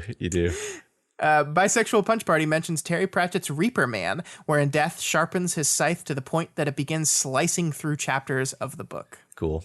Yeah. Bregalad HS describes Gintama, an anime full of meta humor, with, for example, an episode where the regular opening is drawn in Paint, or a few minutes of an episode drawn in only keyframes. Interesting. Yeah. Chariago mentions the twist at the end of BioShock and how the medium itself reinforces this. The character of Jack was the classic mute video game protagonist archetype, a mindless blank slate who exists only to facilitate the story and for the player to control and project themselves into. Much like how Jack could never refuse an order preceded by his trigger phase, the player never had any real agency in the game. All one could do was obey and continue on with the narrative, or choose to turn the game off. Yeah, I've never played that game, but I still feel like that's an impactful kind of like fun and shocking thing to do with a game format. It is, and it's a very good game. Cool. You should play it. Okay. Anti-Chris discusses The Wandering Inn, where several times there are odd blocks of blank space where a character talks to a magical being, where the text is in fact the same color as the background and can be uncovered by selecting it. And it's usually some kind of like mind manipulation thing going on. Mm-hmm. Feridian says playing with the format is something poetry does all the time. They focus on a poem, Anactoria, written in 304 unbroken lines of what sounds like a combination of beautiful and horrific images, wherein the massive mega stanza conveys the overbearing intensity of what's being portrayed. Yeah, and they actually said that it reminds them of the Amy Victoria situation a lot, which is interesting because the name of the poem is Anactoria, which makes me want to go check it out and see if there's any meat there. That's cool. Yeah. I like that. I've been long saying I need to spend more time on poetry. Yeah. And I don't. Mino mentions several things, one of which is a very long single panel page of The Order of the Stick, where a character is knocked through the border of the frame and then falls a tremendous distance. Minnow and also Wanson in a separate post mentioned Unsounded, which, as we discussed on our Unsounded podcast of the Doofcast, is all kinds of fun and plays with, stuff being outside of the frame, it kind of in the space between frames, leaking into the frame in some cases, representing this kind of spirit world. Yeah, man, this is we did a show on that answer, because both Order of the Stick and Unsounded we've done shows on. Yeah. mentions the Stanley Parable and says that it does a good job conveying the conundrum game developers have in managing player choice while providing narrative. Yeah, that's a very meta in that regard. It's literally testing if you're going to do what it should. Cool. Synths mentions the end of Life is Strange. It says the whole game is built around a rewinding time mechanic that allows you to redo every choice, which is kind of playing with the normal conceit of saving games until it doesn't give you that choice anymore. And then that throws you for a loop. Yeah. Cool. Never played that one either. Cool. It's the only game my wife has beaten in her entire life. She said she liked it, right? She did. Yeah. She posted about how she's a gamer now because she beat one game. Awesome. It was adorable. I loved it. Death of the Artist mentions the movie Battleship Potemkin, a 1925 silent Soviet propaganda film. The film contains what is apparently the first montage, literally the first instance of cutting together small parts of a scene to suggest a larger whole. The scene was incredibly impactful at the time and is still impactful even to modern audiences. So yeah, montage back in 1925 was a structural element change. That's a great point. Right. I mean, it's funny because we don't even think of that as a montage. Like they're literally just describing cutting together different shots that are meant to imply there's more going on, right? In a larger setting, yeah. Which that's just how you construct a scene. But that's fun. Death of the Artist also talked about how everyone needs to see that movie, and I feel embarrassed to say that I haven't. I have seen the scene he's referring to because it's so famous. I saw it, but I haven't seen the entire movie, and I feel like I do need to see that movie. I have not seen any of it, but I agree. I want to see it. Isaac G1 talks about a Stack Overflow answer that explains why you can't parse HTML with regex. And the author introduces increasingly terrible consequences of manipulating HTML into the answer itself. I actually suggest looking at this because it's actually quite funny and short. I don't understand anything you just said. You just click on it. Click on it. Okay. Manukos talks about Scott Pilgrim versus the World in places where the shot reverse shot changes midline, and also Baby Driver using music to the fullest by having background noises interact with the score and characters actually moving to the beat. Those are great examples. Edgar Wright really loves playing with format. Totally. He's really good at it. Yeah. I mean, even the most minor things actually can be viewed this way. Yeah. Mr. Everything 88 describes a couple of examples from comic books, one of which is a Scott Snyder. Did I type that right? Is that right? Scott Snyder? Anyway, Batman comic where the pages eventually turn upside down as Batman enters a labyrinth, and also a Grant Morrison comic which involves time traveling back to the beginning of the book. Mm-hmm. I've not read that comic, but I suspect comics do this a lot as well. Yeah, I know nothing about this, but yeah, sounds cool. Flower Priest talks about how in A Song of Ice and Fire, all the chapters are titled very simply with character names until books 4 and 5, when characters are put through intense crises that challenge their identity, and thus chapter names begin to shift chapter by chapter. Yeah, I think that's great and not spoilery. So we don't even have to say which characters those are. Yeah. But I know which ones Flower Priest is talking about, and I agree. That is a really cool structural way to symbol how different the character is, how they are not that person anymore. They have been broken down and are someone else. Cool, yeah. And it's cool that is kind of the theme of those books because it happens with a bunch of characters. Yep. Earl Raider or Raider, I'm sorry, I may have messed this up in transcribing it, talks about the flash forward at the end of the 3rd season of Lost, which we at first misinterpret as a flashback. Hey, look, it's Lost. Yeah, I forgot that happened at all, but yeah. Did you really? I've blanked. How can you hate this show that you don't remember so at much. all? I just hate, because I only remember the parts that I hate. Well, that seems unhealthy. Yeah. March Was May talks about The Princess Bride, the book, not the movie, and how it's the most meta thing ever. The author inserts himself into the story as doing a translation of the book written by a pretend author and having all kinds of bizarre interactions and communications with other people in the course of doing his translation. Yeah, that's like, I love The Princess Bride movie, and I read the book not knowing like what to expect at all, and it is like similar in a lot of ways, but it is such a different thing. It's crazy. I really love it. Yeah, I listened to a whole podcast about this. I haven't read it, but it sounds very fun. Is it? What do you think it'd be? What age kids do you think would actually appreciate it? I'm just wondering. You know, I can't remember. Okay. I don't look at things with that lens. Yeah, I'll look into it. Not having any of those kids. Just sounds like a fun thing to share with kids. I don't think it's too bad. Okay. But I don't know if that's like my memory of the movie, like where they're reading to Fred Savage, is influencing my opinion of how adult the themes are or not. So don't take my answer as reliable. Yeah. I could interrupt frequently to tell them that the characters don't die at this point. Anyway, Lapis Dust mentions an example that doesn't actually exist, but they would love to see somebody do a conversation which uses homophones in such a way that a conversation can be interpreted two or more completely different ways. That's fun. Challenge to the writers out there. Yeah, Do that and put it somewhere and send us to it. I'd love to read that. I think that would be really fascinating. That would be a very tough challenge. Yeah. Placid Platypus mentions Harry Potter and the Natural 20, in which the book ends very suddenly and unexpectedly, violating not just a convention of narrative, but also a convention of Harry Potter fanfics, which are supposed to cover entire years of school. Yeah, I haven't read that one, but that sounds very clever. Mm-hmm. Datasnake69 mentions a time skip in Worm. The time skip is a format trick in that it's surprising and weird that we've skipped such a big portion of Taylor's career until we see from how she interacts with the Chicago wards that she hasn't really changed. It's all been a blur for her too. Yeah, I was kind of like, I really liked the time skip in that book.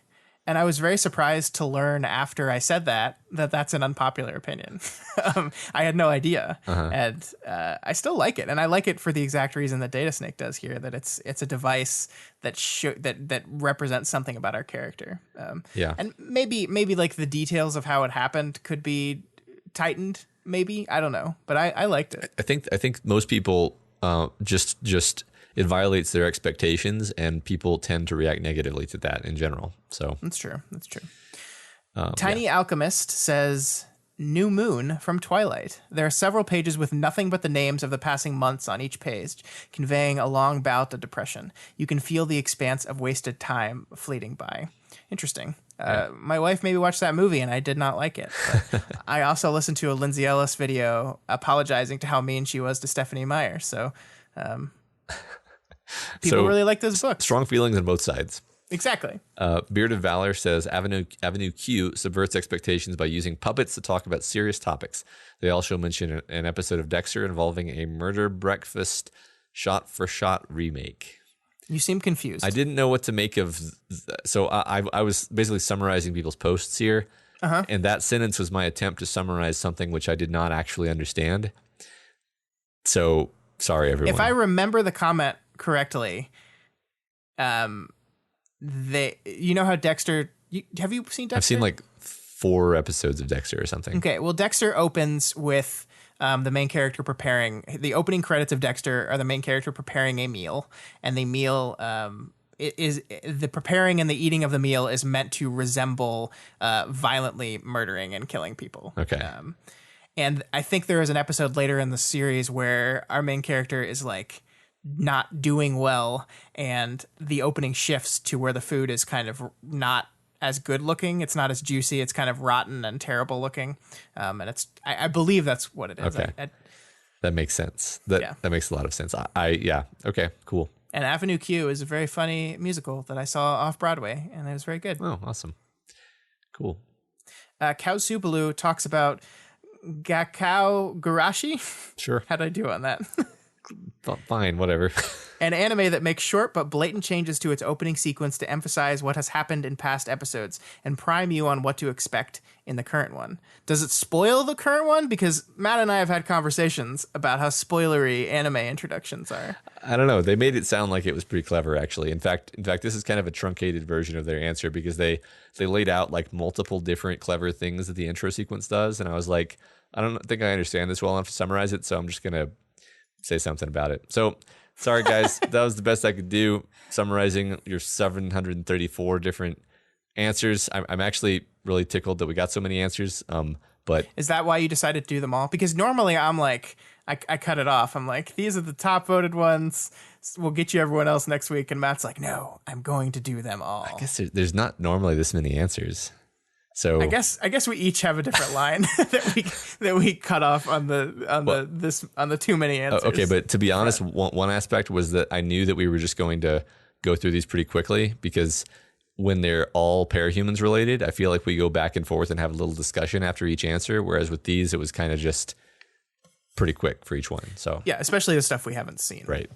And we appreciate you guys doing your absolute best to avoid spoilers in those posts. You know, I know it's tough to do sometimes, and in places where you couldn't, you didn't, but in places where you could, we appreciate that. And I'm sure everyone reading the thread appreciates that as well. Yeah. Great answers, everyone. Thanks for participating. Thank you so much.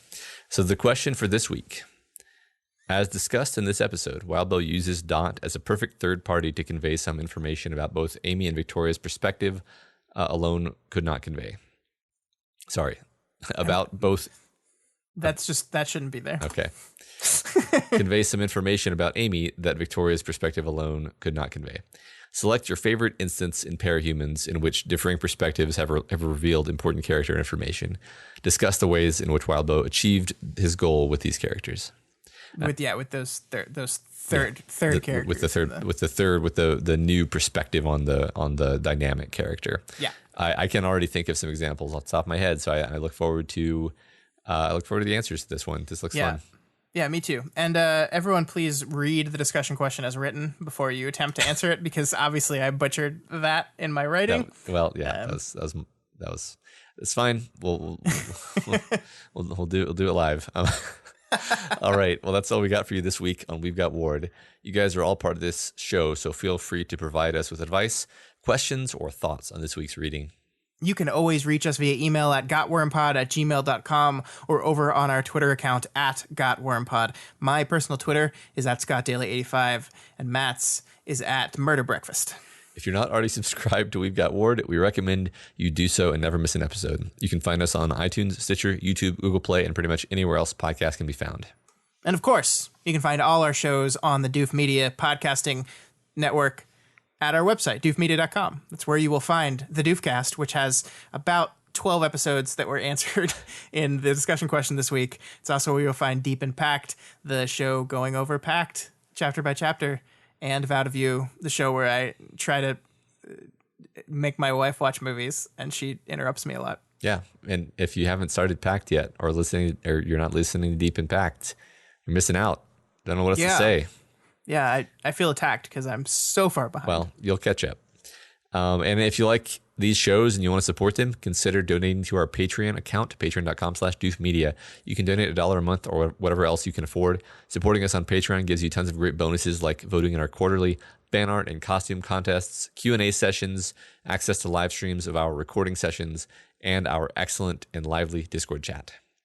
Special thanks to new Bidoofs, Matthew M. at the $2 level and Aran Kaitar at the $1 level. Thanks so much for your support, folks. We really appreciate that. Yeah, guys, you're the best. All you guys, we love y'all. Thank you. And as always, while you're over there on patreon.com, make sure you go to subdomain /Wildbow and donate to him as well. This is his world. We're just playing in it. Sorry, I just thought on this week's Vow to View, my wife goes, I'm like, well, Elise, how much can they donate? And Elise goes, however much they want. You just got to look at your expenses and decide what's worth it and what's not. It's like, do you have a dog? Maybe don't feed it this month. Oh my God, it was hilarious. Anyway, the point is here, if you cannot afford to donate, there are tons of other ways to help us out. You can share this podcast. You can head on over to Apple Podcasts or Stitcher to leave us a rating and a review. This week's review comes from Synths, who gives us 5 stars and says, amazing podcast that reacts and analyzes The Worm and Ward by the author Wildbow. For Worm, each episode reacts and analyzes one arc or half arc per episode. For Ward, the last 2 or 3 chapters are the subject of the podcast as they are released. Matt and Scott are 2 wonderful hosts who, through their analysis, will undoubtedly enhance your reading experience as you go through the world of Parahumans. They are on point 99% of the time, and the 1% they are not is often quite hilarious, like mistaking a fire axe for an axe on fire. Harmless, but fun. It was an honest mistake. I'll never live it down. In all seriousness, while this podcast is quite a time investment, it is worth listening to either as you read or after the fact. You might have missed details that Matt and Scott, through their multiple reads of every chapter, will happily point out to you. The fire axe, a mistake that has nothing to do with me. Well, that's it for this week's show. Next week on the show, breaking continues. But who's going to break this time? Everyone, probably. Chris's face. Hopefully not Armstrong. Oh, yeah. Fuck. I forgot about that. Shit. Oh, God.